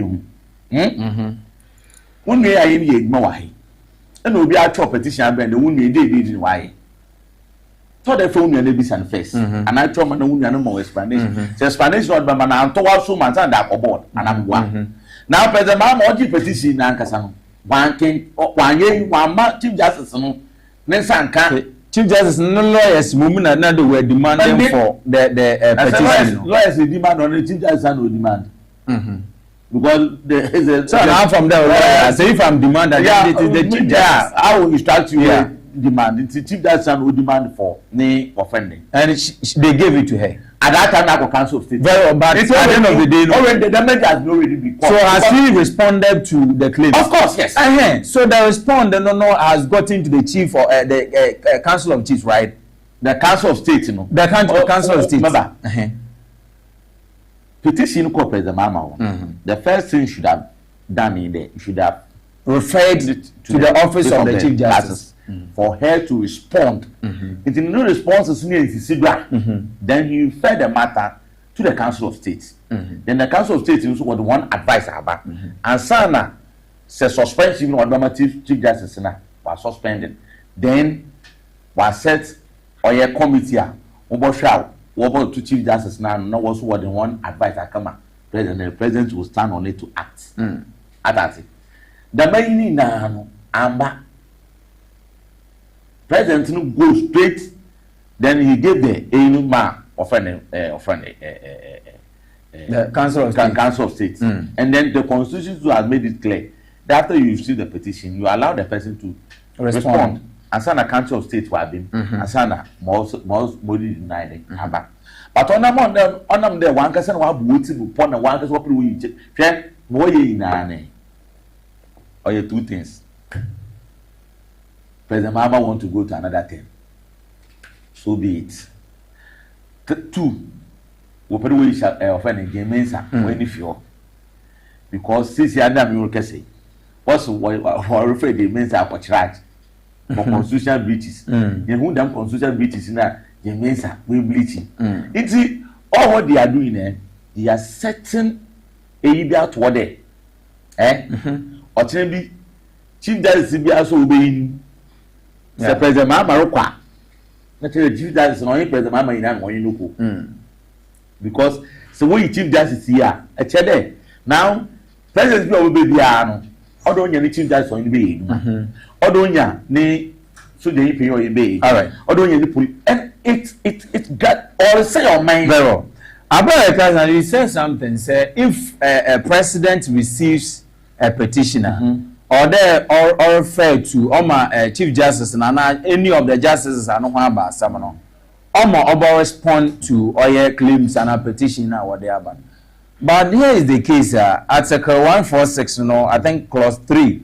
Of if the president receives a petition for the removal of a justices or justice of a Supreme Court other than the Chief Justice or for the removal of the chairman of a regional tribunal, he shall refer the petition to the Chief Justice, who shall determine whether there is a prima facie case. 4. Where the Chief Justice decides that there is a prima facie case, he shall set up a committee consisting of 3 justices of the Superior Court or chairman of the regional tribunal or both, appointed by the Judicial Council and 2 other persons who are not members of the Council of State, nor members of Parliament, nor lawyers, and who shall be appointed by the Chief Justice on the advice of the Council of State. So when the president received the petition, he then referred the petition to the Council of State. President will receive petition. A kind article or catch out there. Other justices, President or refer one. The other justices or refer one. Men can't trade him. If the president receives a petition for the removal of a justice of a Superior Court other than the Chief Justice for the removal of the chairman of a regional tribunal, other than. Okay. Okay, so also either than. Okay, he shall refer the petition to the Chief Justice who shall determine whether there is a prima facie case in it, other than Biambahuana. Maybe so there. Okay, this is Article 146. 146.3, no. Now, in 4 and also where the Chief Justice decide that there is a prima facie case, he shall set up a committee consisting of 3 justices. Me Chief Justice in the pay. Me Chief Justice in the pay. Article 146. 146. Chief Justice in the condemn for whom? Or condemn. Chief Justice ma okafa Chief Justice no say if the Chief Justice no owo nsem bi anade response bi what am pere mu na okay or ye bohwe other sections na ya hwede ebehu Chief Justice no so let's go yenkodo enti ma yenuanom removal of justices or Superior Court and chairman or regional tribunals, a justice of the Superior Court or a chairman of a regional tribunal shall not be removed from office except for stated misbehavior or incompetence. Okay. Or on grounds of inability to perform the functions of his office arising from infirmity of body or mind. Yes, share. And some cross one grounds. Petitions are all the way. Share grounds not the main. No share a. Iba infinite Chief Justice no fall short. And what ended Dana NDC, but now you were saying something. So when it comes to misbehavior, when you say misbehavior, corruption can be described as a misbehavior. As if Chief Justice will practice corruption. But I want to ask, if you say a misbehavior, anything corruption can anything corruption that comes that contradict the ethics of her office. And I'm running no your misbehavior. Mami, if I know why you are misbehavior. If bad na pa na mamen wa me share grounds if bad pa na mamen wa ya or constitute this in there wo feyini because if share in some yen ya no work can na jini na bien you automaso if a jachi kwesi na asem ya wo jina da ono so wo drop petition wo de kwe ya jachi kwesi na asem no woli di no kodu baby the day 19 say day 9 either day 9 or day 9 asem na wokedin the whole asem na wokedin the docket na wodi asem wi wode kwato won docket na yewe and it is time all the judicial service when ya a lawyer obey one of any or communication officer because the margin yewe and the next area tire judge no katsina won all catch chief justice there hey chief justice say in some na meeting what I mean be but you don't catch na one then one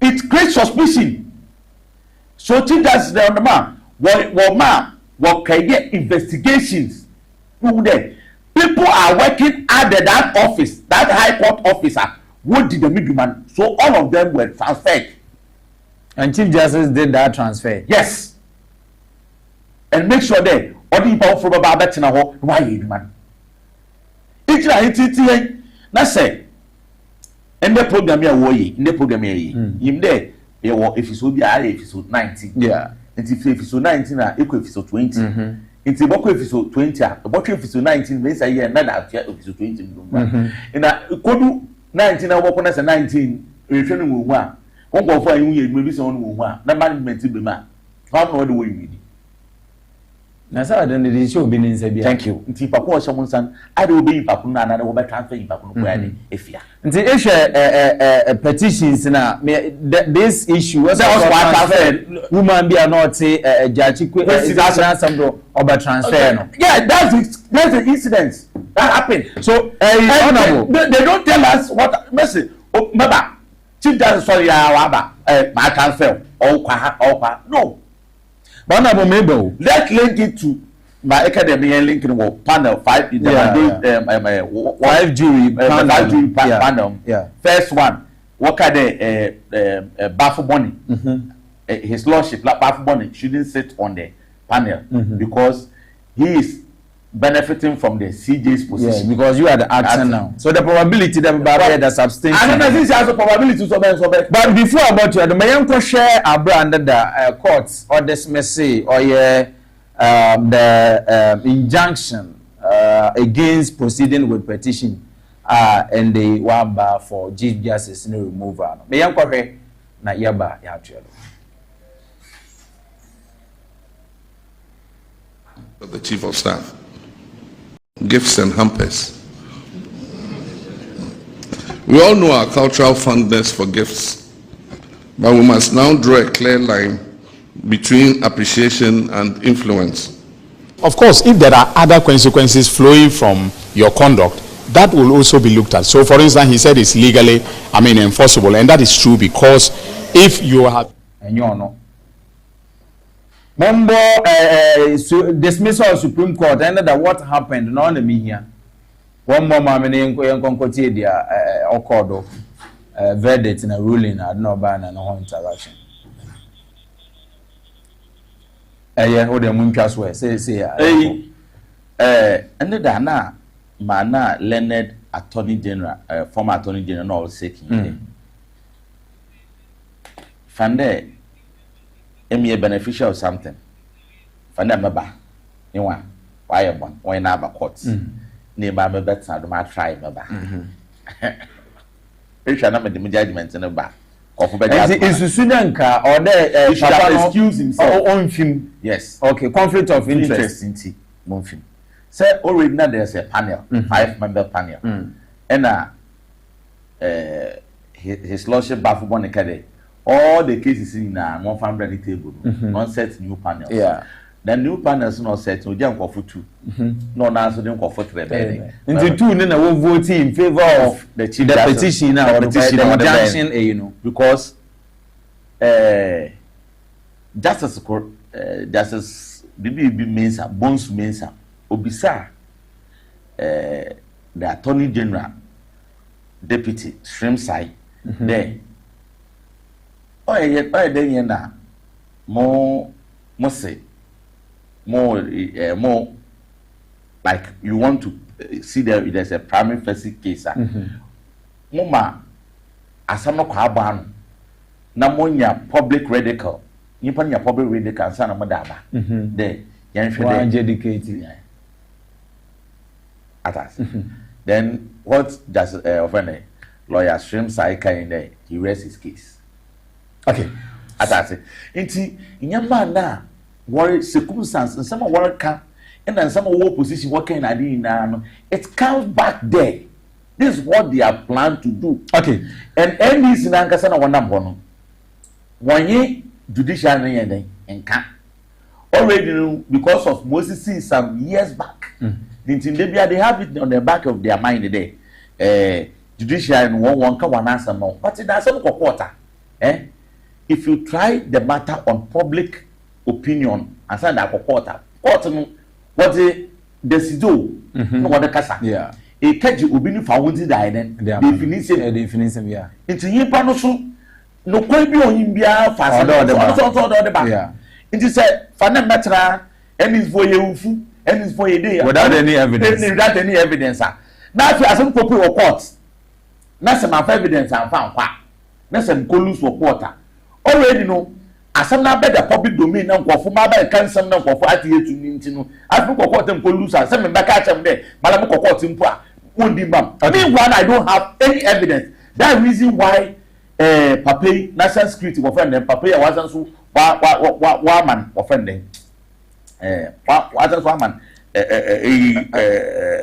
Faudin bra wa remind me Japanese the former and a current Edubuan okay Obre Edubuan na asem Femesa the whole attorney general be china TV do or can some akeso do odugu papa yin do wa ye ni bibie 1 month 1 solid month mana na ese enya charges side bobon na kokota the court so wie so akodu court so ese papa no court grant na or temper with evidences na e be from one hey the must right to me paying some that meanwhile you haven't tender in one other form as evidence offender one evidence one more evidence no we tender in we dey put there the man coffee osimesi kwame adua kweku emu no ba bedi that's what ama he organized a press conference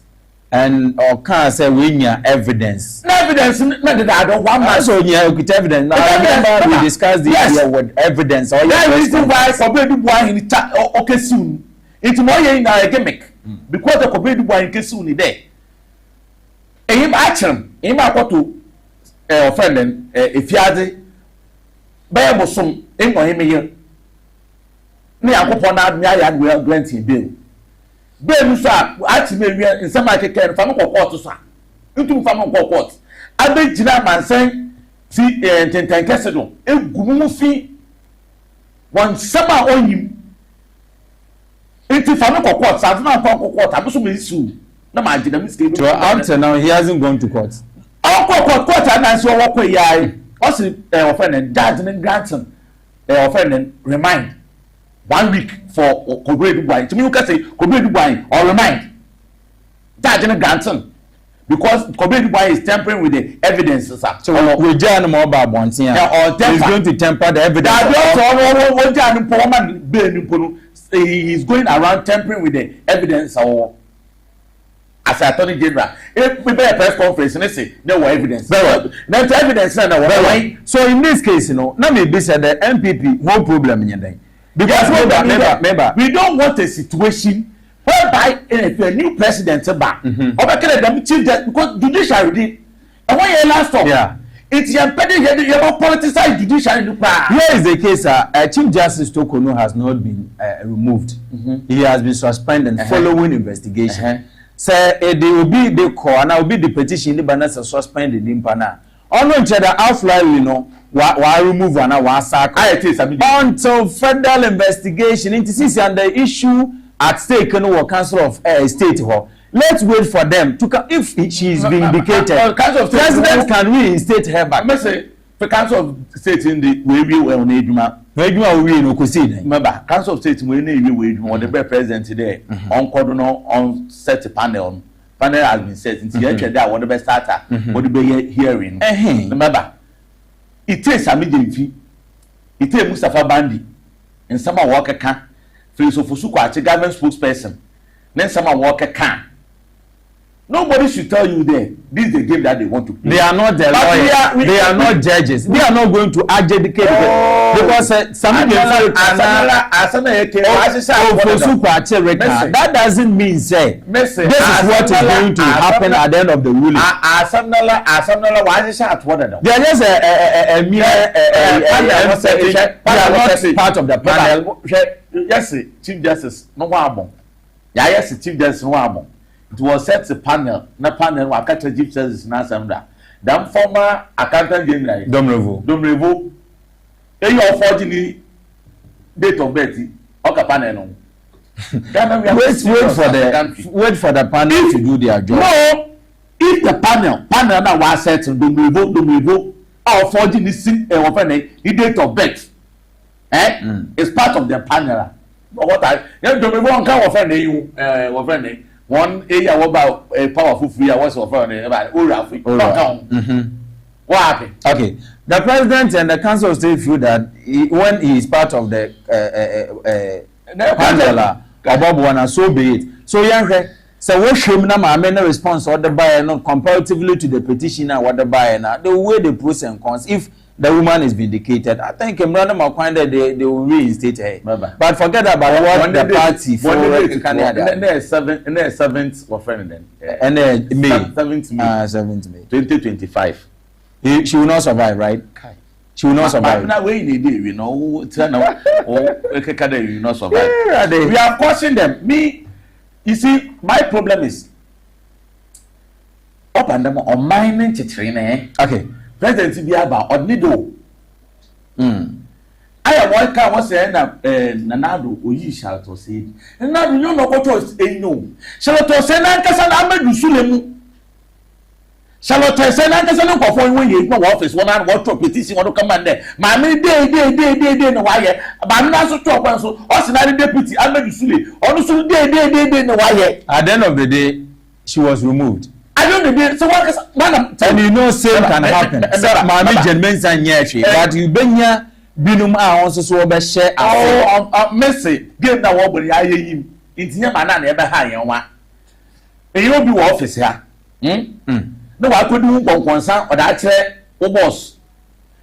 No boss, I for the most messy. Also, dam. Boss, damn no other car. On us, so they why. I tell them waiting and some mutuni on the bar. On all the washing will see. And pa, oh, my back no yano part. Konaki wigma. May also can no part big. Now, no one can, I don't so any some more can. Well, swimming or yano part. Sika, no what you for back door, Nadina, or yeah. Okay, offend party elections as the governor didn't know. Son, I made you see you off on one dinner. Nina, what push me down? Okay, anything a young child, the Chief Justice leading Swordship, and this will show me that petition. Constitution, the grounds are what Chief Justice. Let me say there. These grounds here working doesn't fall on the what the Constitution says. It will fall under misbehavior. Because if really say corruption can be described as one of the misbehaviors. Corruption, why? One of misbehavior. Corruption can be used as a misbehavior. I can agree with you. Yes. But as somebody corruption, I mean, what practice now or constitute misbehavior, all right? And then only the misbehavior. There are other factors. So let's wait.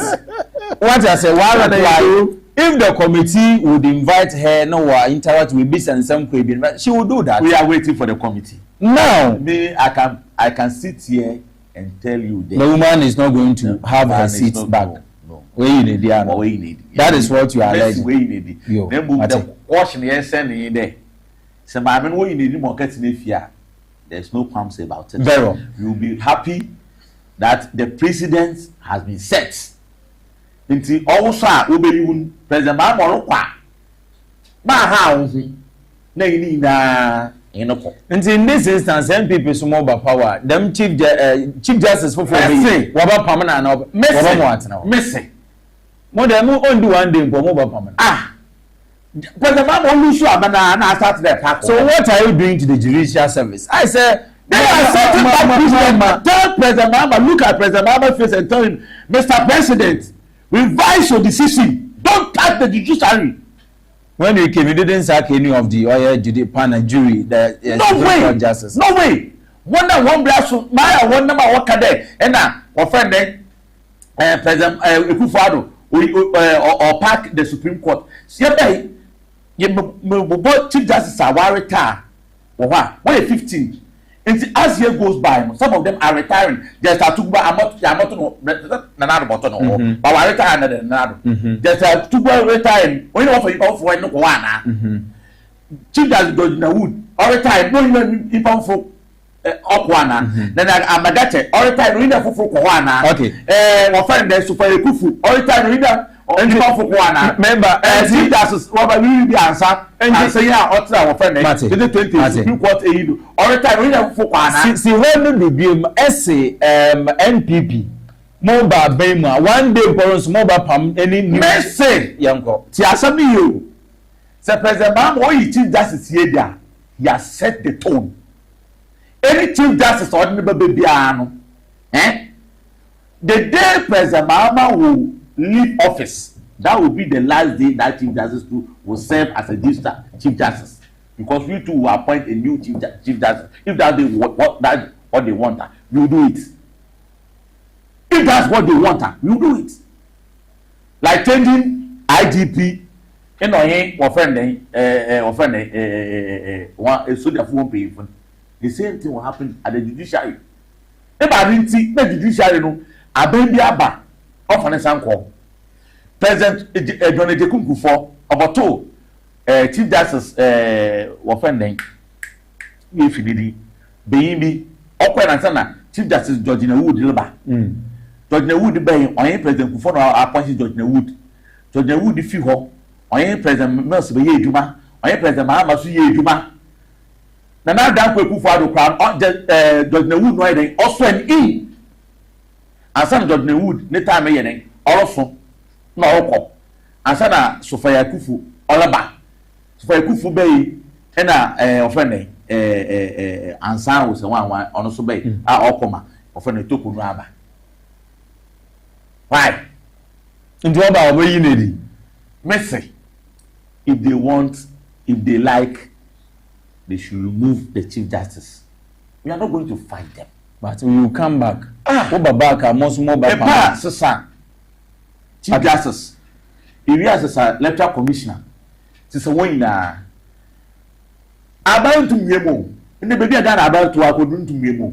And there, MPP for your coalition, 10 million. News for me, I show them wisdom.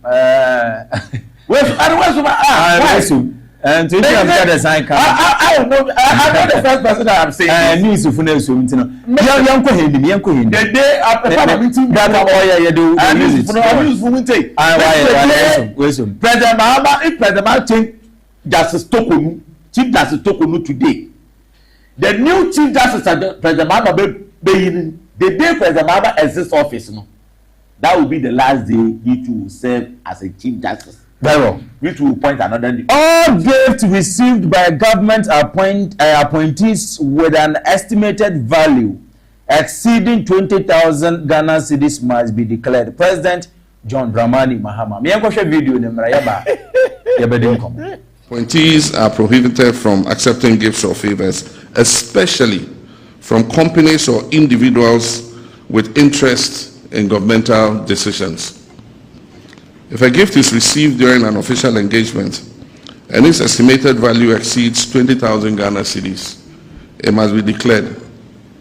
And upon leaving office, the gift must be surrendered unless expressly permitted to retain it by the President. As for hampers and gift items, no government funds, including internally generated funds, are to be used to purchase or distribute hampers.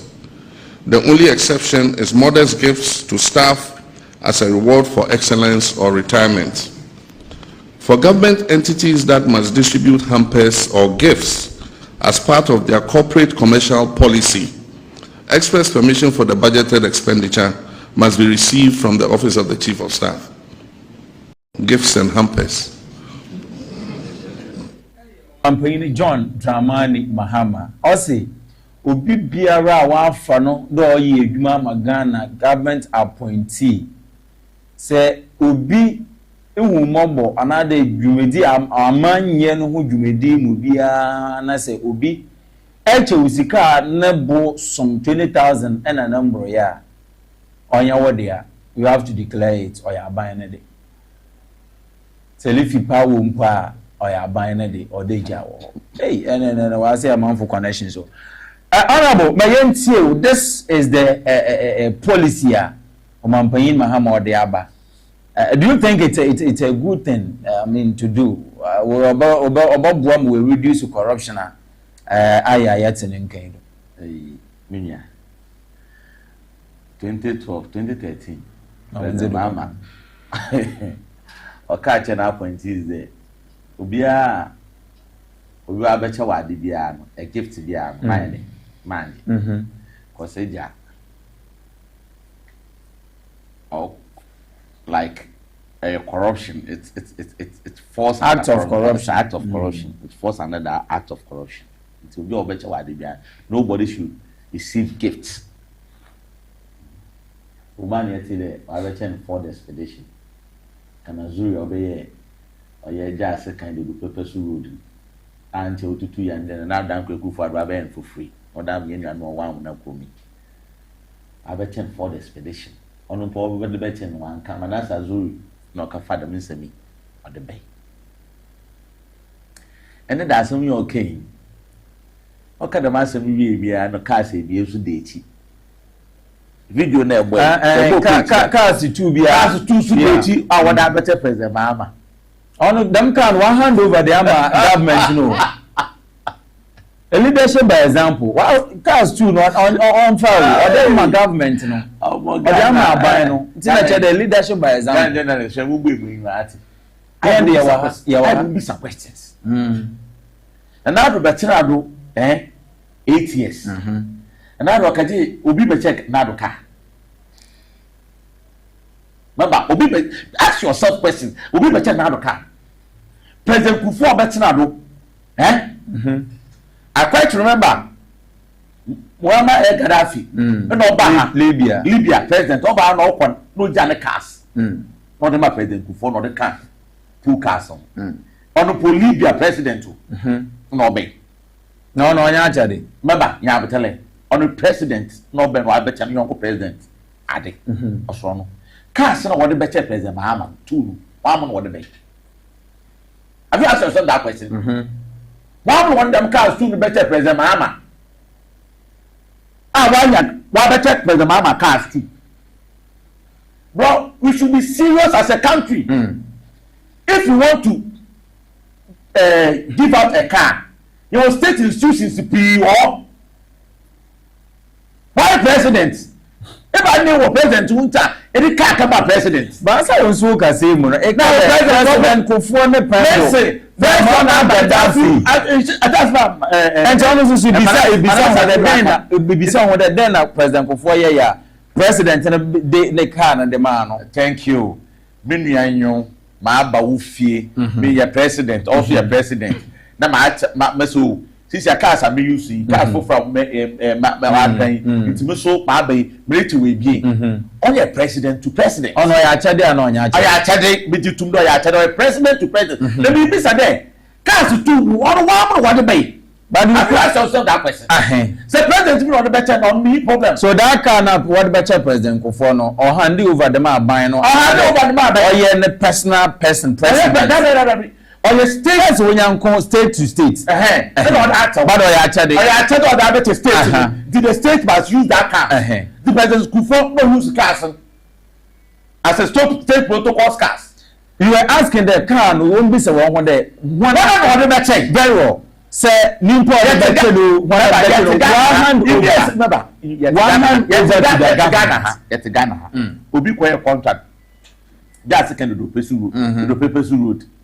Otunga that's on the fourth expedition abedasi. Afi so ya pray with the cars to no what the bay no. One what the bay. That's the question. And also Oh, menyo ya do. But me so me problem. As to what that one and other brothers and one and other brother no. The only thing we want what we want to know is that is the cars meant for special thing now? No, that is not what I mean. No, I remember then they said every crana it can be oil president already. If then people come to him, I mean, on near man for that kind of way, you know. And so if you can another if you are nearby, what matters is that car no or the actual this is the gift I received. When you become a president, there are certain gifts you go wow. You don't allow it even to come into your premises. If your president too, I need this I will do. But also individuals work. You don't allow it. But gift to be a gift. So when you're president, the gift to the man AGR. The same thing will be what on the cars. That's President Mr. Bertrand, what's on the cars? Obi catch President Mr. $100,000. Or can't take Pakuno for this campo. Oh, gee, so they are buying a cars here. Oh, Massa, and the audience say your individuals not the best contract to Subusu. Massa, I have a family that's that I know. Yeah, you are away, Papa. Yeah, Cisia. Get honorable. Cisia. In 20,000. Cisia. 20,000. Exceeding 20,000 Ghana cedis. We have to declare it. That's a rough. 200 million, right? If you want to stop 200 million, right? 200 million. If you want to stop corruption, say Ghana people na yin be yadina. That Bible na what they say na di na yin. If you want to stop corruption, Bible na di na yin. What do you suggest? Yemfa kankan wa kankan nyame ope guabo ope bosonfu kese won fa kese wo. No fa won na won sa won fa ngudu. Na me meji news from munchama me. Nana meji sikebia. Oye ni sika. Oye aben ni sika. Ana me di sikebia na onye mi pay. No ya aben ni sika. One cedi mpa na na kum. And you think corruption will solve? Abeyi. Me ya be fo yin de. Ya mo fa no be on to ntem. Nti ko ya wa mi so mpon wa ma Bible no da do because we there. Ya mo fo no onye nku. Ba kan ya me de. Na me gu abode. I'm free. Free. Yo, Mr. Africa, Yakupo said, President Baba say, Yakupo, White Africa, for you good, you will be. No one comes to I was from Samsung, Yakupo, Nina, free. Then, equal Asia will be practice corruption, and I will be better one even one year, no president who since you are president, President Mahama, President Mahama is correcting the wrongs. What wrongs? But here is the case. I waste in some message. Code of conduct for Yaba. 10,000 for his Kaba. Obi Metro minister 10,000 also his Kaba. Okay, fine. 20 man farmer and then 10 or 10 for. Obey surprise. That level. So winning. Issue by President did the men semi to Grandpa and Chief Attorney General. Ura Dominic Ayeni, they are both together. He being the Attorney General now. Obu make sure will be about from the membrane about prosecuting no. Obu about indulging corrupt act no about prosecuting no. But young share or your Attorney General or your Dominic Ayeni. Terminated, your appointment has been terminated. It should be possible if criminal conduct flows from what you have done, for the Attorney General to then pick up the matter and then, make sure that the courts impose the necessary criminal sanctions on you. And so I don't think that it is, enough to say, look, the person's appointment has been terminated. If the termination has come and there is anything to follow up as far as criminal sanctions is concerned, that the president has said don't cross the line. If you cross the line, then it means that the sanctions will flow, and that includes taking legal action against you. I've said it several times, and I will not hesitate to investigate and prosecute anybody who is an appointee of this government who crosses the line. Because it doesn't make sense, and for purposes of the public sense of fairness, that past appointees will be prosecuted and then present appointees will go scot-free. That means that you are leaving room for them to be prosecuted in the future. You are just simply deferring their prosecution, and it doesn't make sense. So the president always says that we should not conduct ourselves in such a way that we give him the unpleasant duty of having to fire anybody. All right. I will also say that, I don't want to have the unpleasant duty of having to investigate my own colleagues or appointees in government.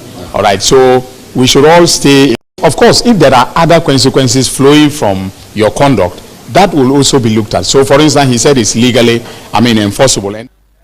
The Attorney General, Ura Dominic Ayeni.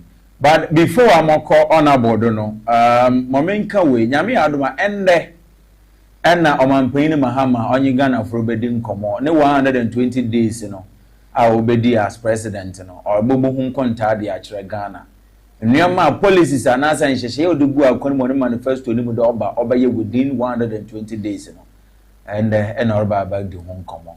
I want my Ghana na then some more kind Nina or now to my 120 days in office as president on Uganda for bidding common. Honorable Yambo to Dominic Ayeni, Attorney General, and they also Piero if we never chini Kim. Prosecution be at Bama on an order. You ain't see when you call Amanado. Say you ever 120 days once to be answered. Just 2 minutes in a free way. Yeah, but wrap up and I'm 120.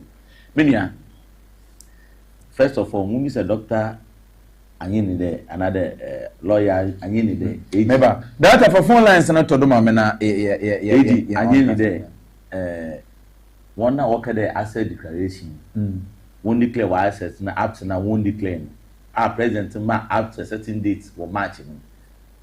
It will come once a man. Oh, what's a 1 3 month salary? Or Bokwa Kura Mahama care fund? Oh, yeah, yo, yate. We are raw for Ghana. Nina Nature.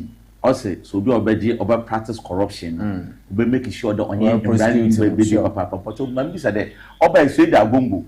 Bank of Ghana. And I'm meaning in the document. Mama announced me phone lines. I was 0202381111 0202381111 and 0540 25 25 82 0540 25 25 82. About my journey and on the line.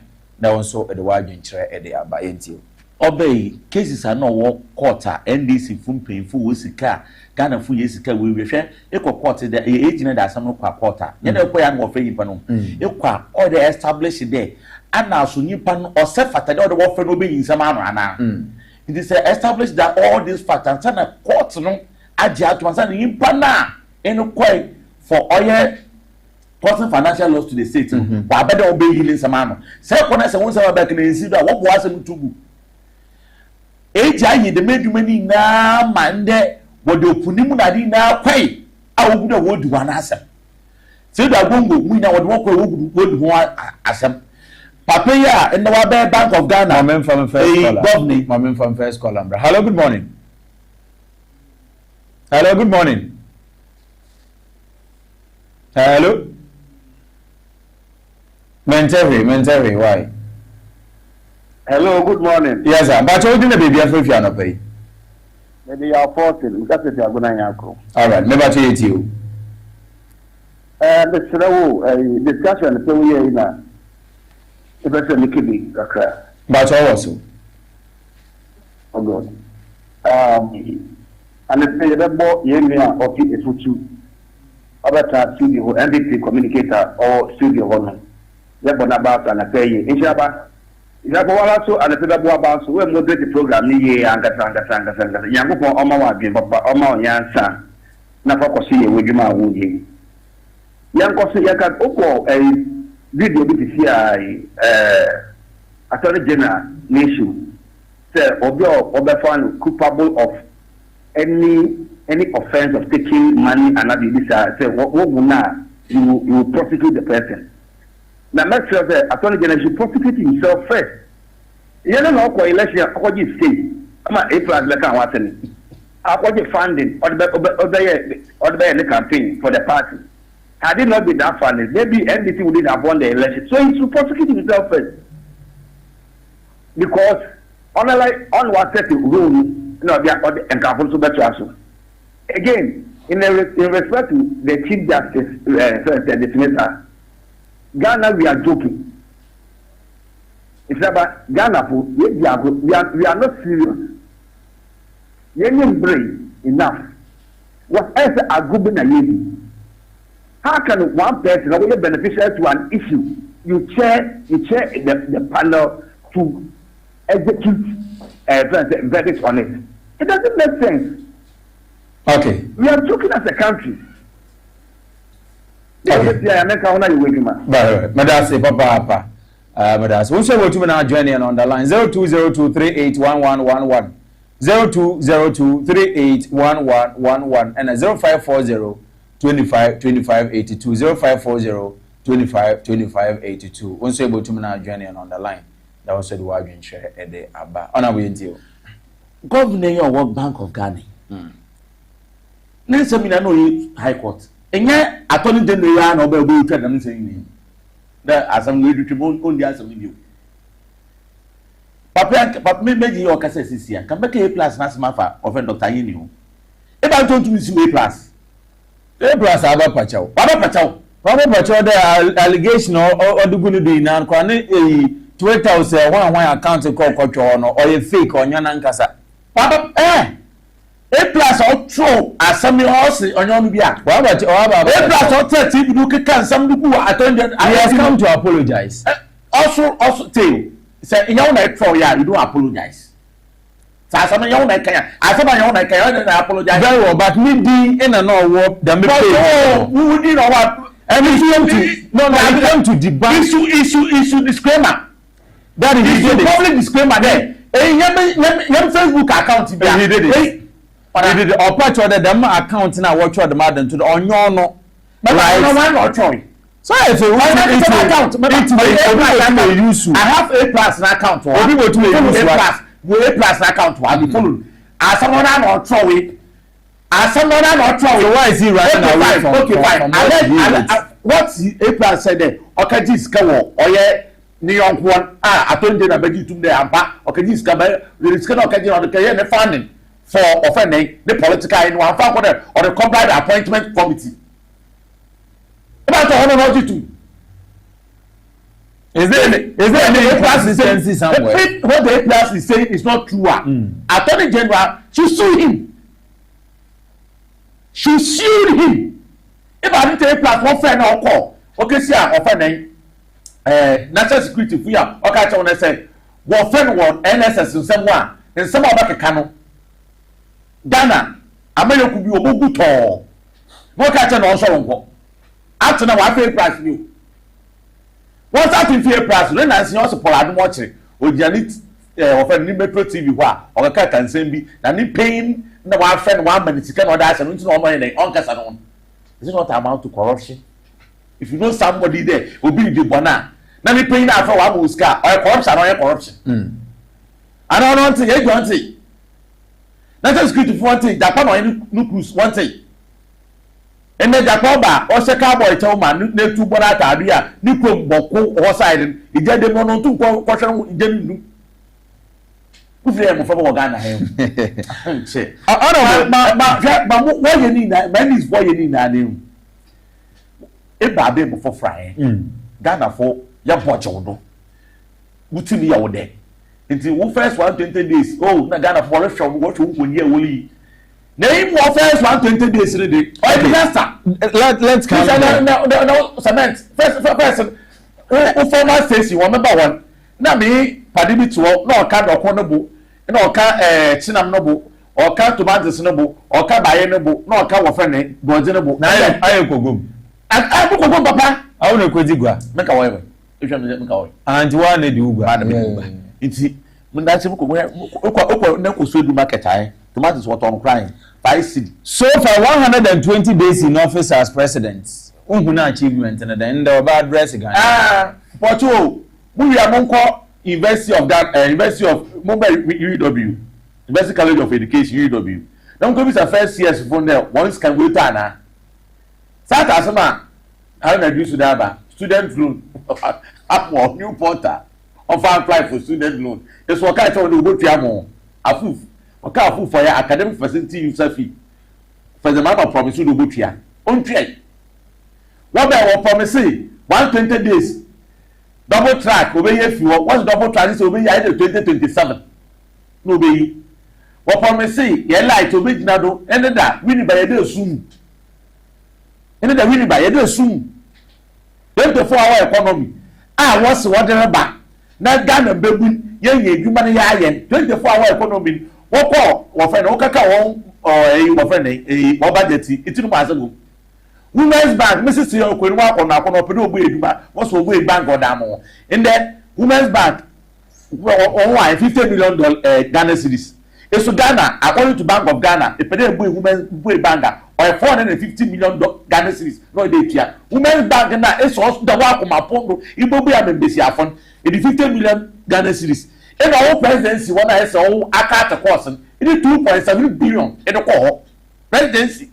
Ekufuado na omun Ghana force waya be fun Ghana force wa more brand election year on the 327 Ghana cedis not yet or the fast house 1 year government business of the fast house obi on so the Ghana ho market the cost on the 2.7 billion more than 200% not that for fast house na most of them pay market the cost because of the system ministers but to dey for tray you why you ignore ha but mo course na musika mo begin mo ka fa confirm that you be ignore ha pa sika o begin no do them for tray sika wallet me na need for that why you proper the drum why that dan ya to ye kere tv da photo black and white ekuafo so ma ekuafo koko wo ba la wo botum akwa 65 million bia na bi full world we take 1 million people for the year on no kwampo and you put that to beto no because what is this year koku na mpo e wo ko market on the one some rain in that obi an ultimate tv Randy Abe president Kufuor oku baby a on negu akọ say Randy Abe say na also be chief executive officer na ariko koku wase a edwe gwere akọ na kopon fa bi mo bo ne nche on Ghana ha ni na ye twen 120 days wala tie ukotoku mo to den eko market to den na buy what on nine cement ore bere motor cement tete Ghana mpo anto ina abasi say 125 maybe 125 iko kuma so no 130 we 145 within 3 months pay within 3 months is a 5 month pay cement from 80 Ghana to 120 is kind of about why be so into the 4 years ka kreti me so loko and the na why carry away maybe no why na make an good American yes they are one work 10% salary increment what's one say man Ekufuor about 25% what's Ekufuor to therefore why you some Ekufuor wanyade obi be one 10% what's the president get 20 workers at 10% one say man do mama obi no one say na date 70 bia third me you know what start say is electricity bill I can be some boss there is a people not time 14%, 14 point something percent. But that one more I could turn to 10%. We are 1 more 14% there. Put your bills. As we are was what the water bills so for. But that account us where you levy, where you offend and betting tax. Then I will because I bet. Better okay. One more I find the right work a bet. Better put your pay. I can't bet all. You levy. Nipper run no chair. But lighting, no water day. Ye na use it ye now Ethiopia. This was the mama for you. 120 days. Why 120 days? Otu start 300 million Ghana cedis. Okoto part not to. Hey, school for my record part. I'm a former to into school. Part. And I watch a part. Be slot for the part of Toronto. Tell me. That's it. So, you know what to part to boy, I don't know where he part of the party or to baby. In the same in this border, in that, if what China can make a China from a 1 year, then the same school system for who want to win the man, the family if you are could be ampimus about the girls' school. Send your mama for being away. Technical schools, no man of warrior. No by ya, what the pad.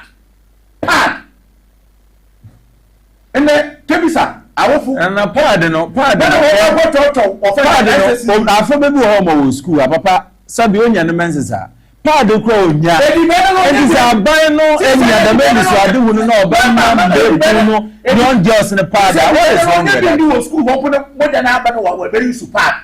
It depends on what was school now. Yeah. It is more than a book on a job. Mental person that job. I'm not so if you okay, secondary school, or maybe I can be some there. One over to SS, what more? 200 dynasties. And the lot of another people follow. But for one just see. Okay. It's 120 days of President Mahama. Yet and I say, while this channel won't go about to your home, all my Ghana dream. On a Ghana is a year. One hour to yan to phone. In Yanum, the Biamico, yan to phone. No Susan Abbey, Vero, no Susan Abbey, Vero, no conform on sale, one day, Grunum one, over in a Marty, okay.